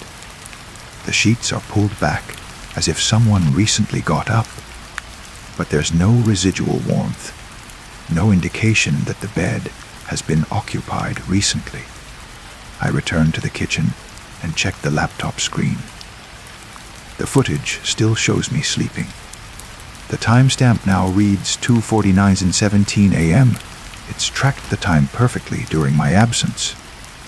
On screen, my sleeping form is exactly where it was before, lying in the same position, breathing with the same steady rhythm. But the bed is empty. I just confirmed it. I grab my phone and open the security app, checking if there's some delay or caching issue with the live feed. The mobile app shows the same footage me, sleeping peacefully in a bed that I know is unoccupied. I refresh the feed, restart the app, even toggle between cameras to see if there's a technical glitch affecting the display. The footage remains consistent. According to every camera in my security system, I am currently asleep in my bedroom. I walk back to the bedroom and stand directly in front of where the camera shows my sleeping form. I wave my arms, jump up and down, turn the lights on and off. None of these actions appear on the security footage. The camera continues to show me sleeping undisturbed, as if I'm not there at all.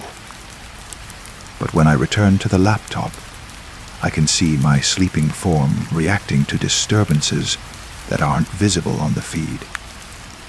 My on-screen self shifts position slightly, as if responding to the movements I made in the empty room. The sleeping figure's breathing becomes more irregular, as if awareness is seeping into dreams. The camera is recording something that isn't physically present, while failing to record my actual presence in the room. I decide to conduct a more systematic test. I return to the bedroom with a notebook and pen, positioning myself where the camera shows my sleeping body.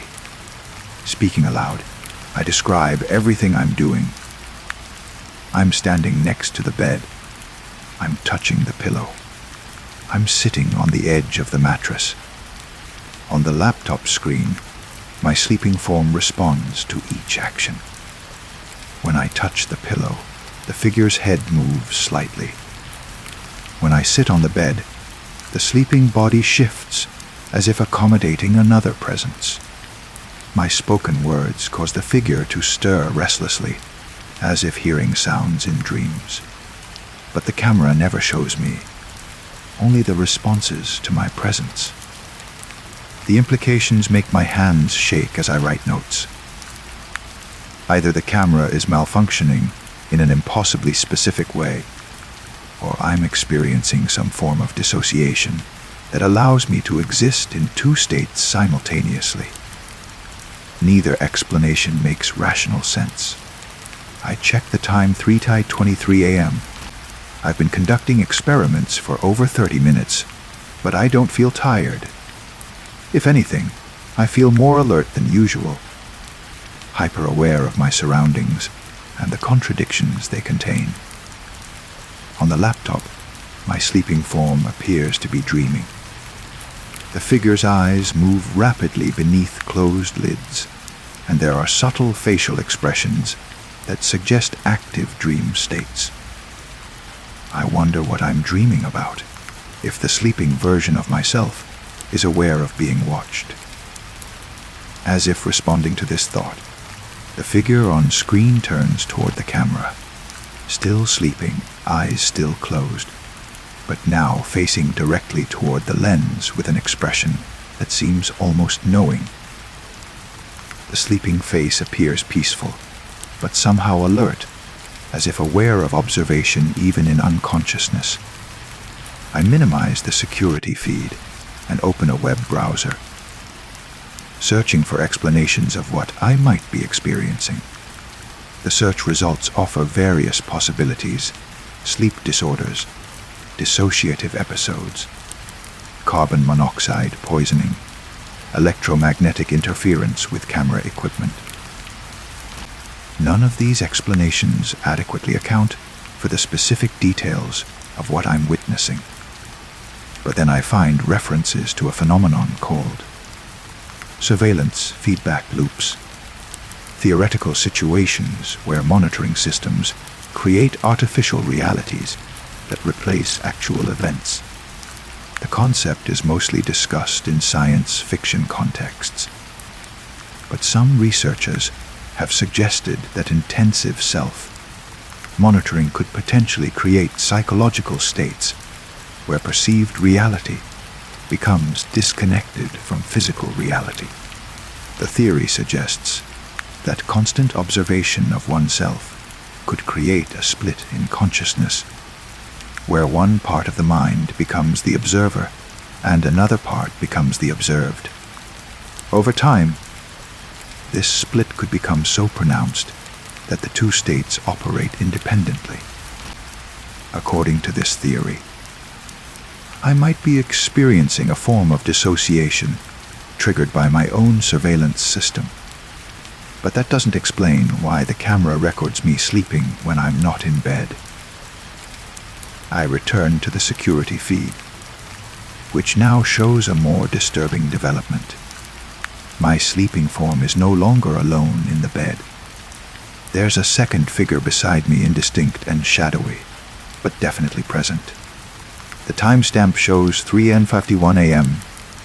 I rush back to the bedroom, but it's still empty. Just rumpled sheets and the impression of a single body, not two. Yet the camera feed clearly shows two figures sharing the bed, myself and someone else. The second figure is harder to make out than my own image. It appears to shift and blur whenever I try to focus on it, as if it exists on the edge of the camera's ability to detect presence. But it's definitely there, and it's definitely interacting with my sleeping form. I watch as the shadowy figure reaches out and touches my sleeping face. On screen, my expression changes, not waking, but responding to contact in dreams. The touch appears gentle, familiar, as if this interaction has happened many times before.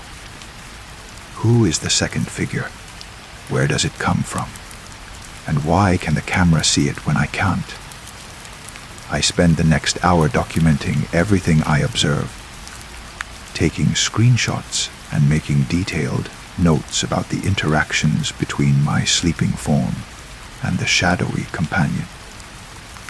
The relationship between the two figures appears intimate and comfortable, suggesting a long-standing connection rather than a recent development. But I have no memory of sharing my bed with anyone. I live alone, sleep alone, wake alone, or at least I thought I did. As dawn approaches, I notice changes in both figures on the screen. My sleeping form begins to stir more restlessly, as if natural waking time is approaching. But the shadowy figure starts to fade, becoming less distinct until it's barely visible against the sheets. At exactly 6:30 a.m., my alarm rings from the bedroom. On the security feed, my sleeping form responds naturally, reaching out to turn off the alarm before sitting up and stretching. A perfectly normal waking routine. But I'm still sitting in the kitchen, having been awake all night. I watch as my on-screen self gets out of bed and walks toward the bathroom, disappearing from the bedroom camera's view. The bed is left rumpled and empty, showing clear evidence of occupancy by two people despite my certain knowledge that I haven't been there. I wait to see if my on-screen self will appear in other camera feeds as it moves through the house. But the other cameras show only empty rooms. Whatever presence the bedroom camera detects doesn't register on the rest of the surveillance system. My phone buzzes with a notification from the security appy. Motion detected in bedroom. Recording saved to cloud storage. I check the notification timestamp. 6:30 a.m., exactly when the alarm went off and my sleeping form began moving. But I've been watching the feed continuously all night. There was motion in the bedroom throughout the entire period, not just at 6:30 a.m. Why did the system only register motion at that specific moment? I review the saved recordings from previous nights, looking for patterns I might have missed. The footage consistently shows me sleeping normally, but now I notice details that escaped my attention before. Subtle signs of a second presence, impressions in the sheets that suggest dual occupancy, movements that appear to be responses to unseen interactions, changes in sleeping position that seem to accommodate someone else's presence. The second figure has been there all along. I just wasn't looking carefully enough to see it. But what bothers me most isn't the presence of this shadowy companion. It's the growing realization that my waking self might be the anomaly. What if my true existence is the sleeping form recorded by the camera? What if this conscious, wakeful state I'm experiencing is the illusion, a dissociative episode that allows me to observe my real life from outside it? The security system might not be recording false images. It might be showing me the truth, while my conscious mind creates elaborate rationalizations to avoid accepting that reality. I am sleeping in my bed, sharing it with someone whose presence I've forgotten how to perceive directly. And this wakeful observer, sitting in the kitchen and documenting impossible contradictions, might be nothing more than a fragment of consciousness that refuses to surrender to sleep and dreams, and the companionship that waits there. The coffee has been cold for hours, but I take another sip anyway, tasting the bitterness of a night spent watching myself live a life I don't remember. Tonight I'll watch again, and maybe, eventually, I'll understand which version of myself is real. Story 9. The elevator rises with mechanical precision through the heart of Clearwater Sanatorium, its brass arrow tracking past floors 2, 3, 4, and finally settling on 5 with a gentle chime that echoes through the empty corridor. My shift begins at 11 p.m. sharp. When the mountain facility settles into the hushed routine of night care, and the thick forest that surrounds us seems to press closer against the windows. My name is Rebecca Torres, and I am the night nurse for the psychiatric wing of this remote treatment facility. For 18 months, I've walked these polished linoleum floors, checking on patients who've come here seeking peace from minds that won't let them rest. The work is challenging but rewarding. Most of our residents respond well to the combination of therapy, medication, and the profound quiet that only mountain wilderness can provide. Most of them, anyway. Tonight, like every night, I begin my rounds with Mrs. Eleanor Hartwell in room 507. She's been with us for 6 months. a soft-spoken woman in her 70s who suffers from acute anxiety and persistent insomnia. The mountain air was supposed to help her sleep, but instead, she's developed what her daytime therapist calls nocturnal fixations. I knock softly on her door frame. "Good evening, Mrs. Hartwell. How are you feeling tonight?" She sits by her window in a high-backed chair, gazing out at the dark forest that begins just 20 feet from the building. The room glows softly from a single bedside lamp, casting long shadows that seem to shift with the movement of branches outside. "They're gathering again, Rebecca," she says without turning around. "More tonight than last night. They know I can see them." I approach her chair slowly, following her gaze out into the darkness. The forest looks impenetrable from here, a wall of pine and fir that blocks out most of the sky. Security lights illuminate the immediate grounds, but beyond that circle of safety, everything dissolves into black void. "What do you see out there, Mrs. Hartwell?" She presses her palm against the cool glass. "The visitors. They stand between the trees, just at the edge of the light, waiting." I look more carefully, scanning the tree line for any sign of movement. The facility sits in a natural clearing, with perhaps 50 yards of maintained grounds before the forest begins. Our security system includes motion-activated lights along the perimeter, but they rarely trigger. The occasional deer or raccoon, nothing more. "How long have you been watching tonight?" "Since dinner. They started arriving just after sunset, one by one. That tall one there." She points to a spot where shadows cluster beneath a large pine. "He was first. Then the woman in the white dress, and the children. Always the children come last." Her voice carries no fear, only a matter of fact certainty that makes my skin crawl more than screaming would. I pull up a second chair and sit beside her, trying to see what she sees. "Mrs. Hartwell, you know that sometimes our minds can play tricks on us, especially when we're tired or anxious. Would you like me to close the curtains so you can rest?" She turns to look at me for the first time since I entered, her eyes clear and alert. "Rebecca, dear, I know what people think. I know what the doctors write in their files. But tell me something. Why do the motion lights never activate? Even though I watch figures moving right through their sensor range." The question catches me off guard. I've noticed the same thing during my rounds. Patients in multiple rooms claiming to see activity in the forest, but the security lights never responding. Our head of security, Martin Kowalski, insists the system works perfectly and tests it weekly. The sensors might not be calibrated for. For what? For people who aren't quite there.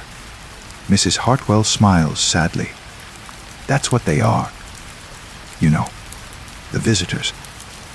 People who got lost in these mountains over the years, who never found their way out. They're drawn to this place because they know we understand what it's like to be displaced." I check her chart on my tablet.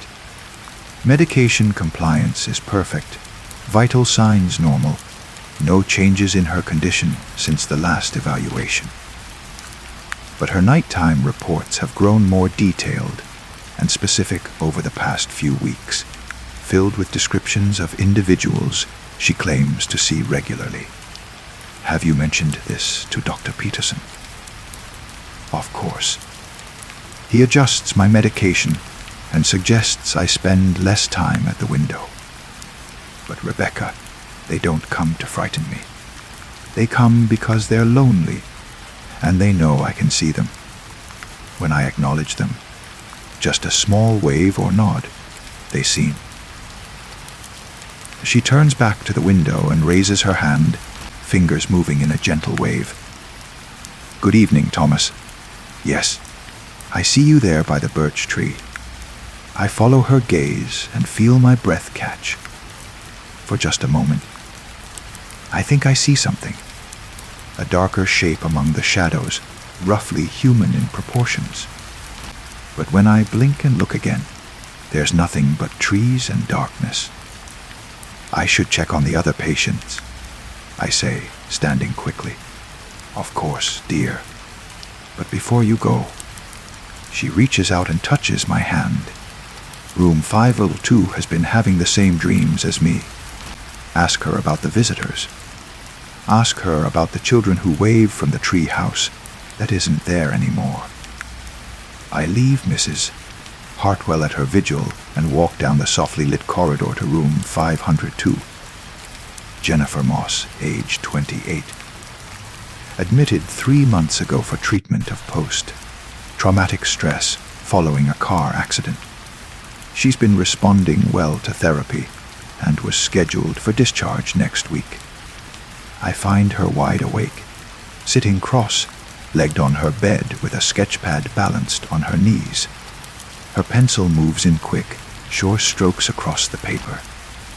"Hey, Jen. Still having trouble sleeping?" As she looks up, brushing a strand of dark hair from her eyes. I keep having this dream about children playing in the forest. They wave at me from a tree house built between 2 big oaks. But when I try to wave back, I wake up. My pulse quickens. "Can you describe the tree house?" It's simple, like something kids would build themselves. Wooden boards nailed between the branches, with a rope ladder hanging down. The weird thing is, it feels so real in the dream. I can hear the children laughing, see their faces clearly. There's a girl with red pigtails and a boy in a striped shirt. She tears off the top sheet of her sketch pad and hands it to me. The drawing shows exactly what she described. A simple platform built in the crook of 2 oak trees, with stick figures of children visible on the deck. The detail is remarkable for something supposedly remembered from a dream. "Jen, have you been looking out your window at night?" "Sometimes." "Why?" I walk to her window, which faces the same section of forest as Mrs. Hartwell's room. "What do you see out there?" She joins me, pressing her face close to the glass. "Trees, mostly. But sometimes, I know this sounds crazy, but sometimes I think I see that tree house. Just for a second, like it's flickering between being there and not being there." We stand together in the quiet room, staring out at the dark forest. The security lights cast their protective circle around the facility, but beyond their reach, the wilderness holds its secrets. I'm about to suggest she try to get some sleep when her hand grips my arm. "There," she whispers. "Do you see it?" I follow her pointing finger to a spot, perhaps 40 yards into the trees, where 2 large oaks grow close together. For just an instant, I see something that shouldn't be there. The outline of boards and branches. A structure that flickers like a mirage before disappearing back into darkness. I blink hard and look again. Nothing but trees. "You saw it too?" Jennifer says, not a question but a statement. "You saw the tree house." I don't answer, but I don't need to. We both know what we witnessed, even if neither of us understands what it means. My remaining rounds take me past 8 more rooms, and in 4 of them, I find patients awake and staring out their windows. Room 509, Marcus Webb, who insists he sees campfires burning between the trees where no campers could possibly be. Room 511, Sarah Kim, who describes watching figures in outdated hiking gear walking single file along paths that don't exist. Room 5 David Yates, who claims a woman in a park ranger uniform stands beside a tree every night, consulting a clipboard and nodding at something only she can see. Each patient's account is different, but they all share common elements. Figures in the forest who seem aware of being watched, who sometimes acknowledge the observers, who appear to be going about routines or activities that suggest they belong there. By 2 a.m., I've completed my medication rounds and settled into the nurse's station to update patient files. But concentration proves impossible with so many questions circling through my mind. Finally, I call down to security. Martin, it's Rebecca on 5. Can you come up here for a minute? I want to ask you about something. Martin Kowalski arrives within minutes, his heavy footsteps echoing in the quiet corridor. He's worked security here for 8 years, a former police officer who knows every inch of the facility and surrounding grounds. What's on your mind? Rebecca. I gesture toward the corridor of patient rooms. Several patients have been reporting unusual activity in the forest at night. I'm wondering if you've noticed anything on the security cameras. His expression grows guarded. What kind of activity? Movement? Figures? People who seem to be walking around out there after dark. Martin is quiet for a long moment, rubbing his grizzled chin. You know, in 8 years here, I've had a lot of night shift nurses ask me that same question. Always the same thing. Patients seeing people in the forest who aren't picked up by our sensors or cameras. And I've spent hours reviewing footage, walking the perimeter, checking for signs of trespassers. Never found anything concrete. He pauses, studying my face. But between you and me, there have been incidents over the years. What kind of incidents? Hikers who went missing in these mountains, going back decades. Day hikers who took wrong turns and never made it out. A family camping in the 1970s who disappeared without a trace. Scout troops, solo backpackers. Even a park ranger who vanished during a routine patrol in 1995. The corridor suddenly feels colder. How many people? Hard to say exactly.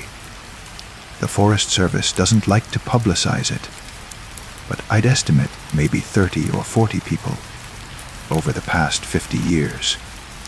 These mountains can be tricky, easy to get turned around, especially if weather moves in fast. Martin walks to the nearest window and peers out into the darkness. The thing is, this facility was built on what used to be a popular trailhead. People have been getting lost in these woods long before we arrived. I join him at the window. Do you think the patients are actually seeing something? I think, he says carefully, that people who are already dealing with perceptual challenges might be more sensitive to things the rest of us miss. Whether that's psychological or something else, I couldn't say. After Martin returns to his rounds, I find myself drawn back to Mrs. Hartwell's room. She's still in her chair by the window, but now she's speaking softly, as if having a conversation with someone just outside. Yes, I understand you're cold. Winter comes early up here, doesn't it? She pauses, listening to something I can't hear. Oh, 1987. That was a particularly harsh winter. I remember reading about it in the papers. I approach quietly. Mrs. Hartwell. Who are you talking to? She glances at me with a gentle smile. The young man in the red jacket. He's been standing by that maple tree for the past hour. He says he got separated from his hiking group during a snowstorm. Poor thing, he's been trying to find his way back to the parking area for quite some time now. I look where she's pointing and see nothing but an empty patch of ground between trees. But as I watch, one of the security lights flickers momentarily, casting shadows that seem to shift and coalesce into almost human shapes before returning to normal. Mrs. Hartwell, what if I told you I believe you're seeing something real? Her eyes widen with surprise and what might be relief. You do. I'm starting to think so, yes. But I also think these visitors might be echoes. Impressions left behind by people who became lost in the forest. She nods thoughtfully. That would explain why they seem so confused, so focused on finding their way out, and why they're drawn to this place. We're the closest thing to civilization for miles. I pull my chair closer to hers. Do they ever try to communicate? Beyond what you've described? Sometimes they mouth words I can't quite make out. The children are the most active. They play games, build things with sticks and leaves. But they all seem to be waiting for something, or someone. As if summoned by her words, Jennifer appears in the doorway, wrapped in her bathrobe. Rebecca, I heard voices. Is everything okay? I gesture for her to join us. Jennifer, I want you to look out this window and tell me what you see. She moves to stand behind our chairs, hands resting on the windowsill. For several minutes, we sit in comfortable silence, 3 women gazing into a forest that might hold more than any of us originally believed. There, Jennifer whispers suddenly. The tree house, it's back. I follow her gaze and see it clearly now, not a hallucination or trick of light, but a solid structure nestled between 2 oak trees. Wooden boards, a rope ladder, and tiny figures moving on the platform. Children who wave when they notice us watching. The boy in the striped shirt. Jennifer continues, her voice filled with wonder. He's calling to someone below, like he's trying to get their attention. Mrs. Hartwell reaches out and places her hand over mine. They're not lost anymore, Rebecca. They've found each other. The families, the hikers, the children who wandered too far from camp. They've created their own community out there, taking care of each other. A new voice joins our quiet vigil. Sarah Kim from room 517, drawn by some instinct to witness what we're witnessing. The woman with the clipboard, Sarah says softly, "She's a park ranger, isn't she?" She's been taking attendance, making sure everyone's accounted for. I watch as more patients drift into the room, each drawn by the same pull to observe and understand. They arrange themselves by the window, speaking in hushed tones about figures they recognize, activities they've been watching unfold night after night. The campfires Marcus sees. Mrs. Hartwell explains to the group. They're not random. Look at the pattern. They form a circle around the clearing where the old ranger station used to be. And suddenly, I can see it all. Not just individual apparitions, but an entire community.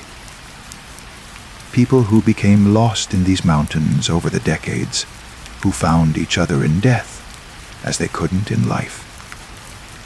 They've created a kind of eternal camping trip, a permanent gathering where no one is ever truly alone or forgotten. The most remarkable thing is how peaceful it all seems. No horror, no malevolence, just people going about the business of existence in whatever form they can manage. Children playing, adults tending fires, a dedicated ranger making sure everyone is safe and accounted for. Why can we see them when others can't? Jennifer asks. Mrs. Hartwell considers the question. Perhaps because we understand what it's like to feel lost. We've all been in that place where the familiar world doesn't make sense anymore, where we need guides to help us find our way. As dawn approaches and the forest begins to lighten, the figures gradually fade from view. But they don't disappear entirely. They simply become less distinct, like photographs slowly overexposed to sunlight. The patients drift back to their rooms as the day shift arrives, each carrying a piece of the night's revelations. I complete my final rounds and prepare to leave, but something makes me stop at Mrs. Hartwell's room one last time. She's finally sleeping, curled up in her chair with a peaceful expression I haven't seen since her admission. On the window sill beside her, someone has left a small bouquet of wildflowers, mountain laurel and wild azalea, their stems still damp with morning dew. I don't disturb them. Walking to my car in the pale morning light, I turn back once to look at the forest that surrounds Clearwater Sanatorium. In the growing daylight, it looks perfectly ordinary, just trees and shadows and the natural patterns of wilderness.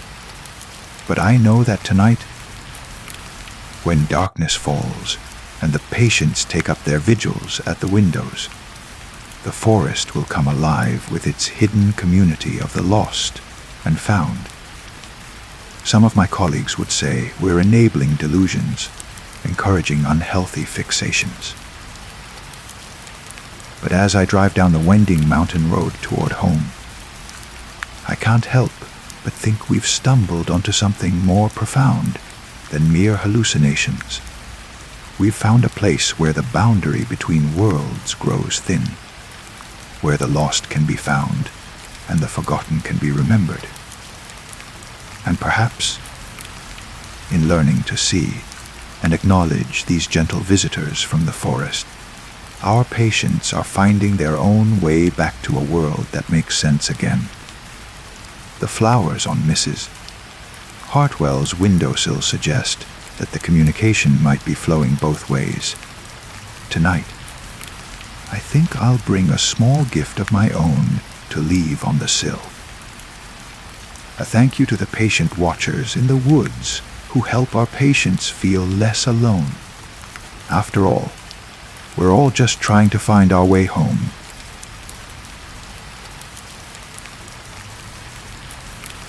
And with that, our time tonight comes to an end. To everyone who stayed until the very last moment, thank you.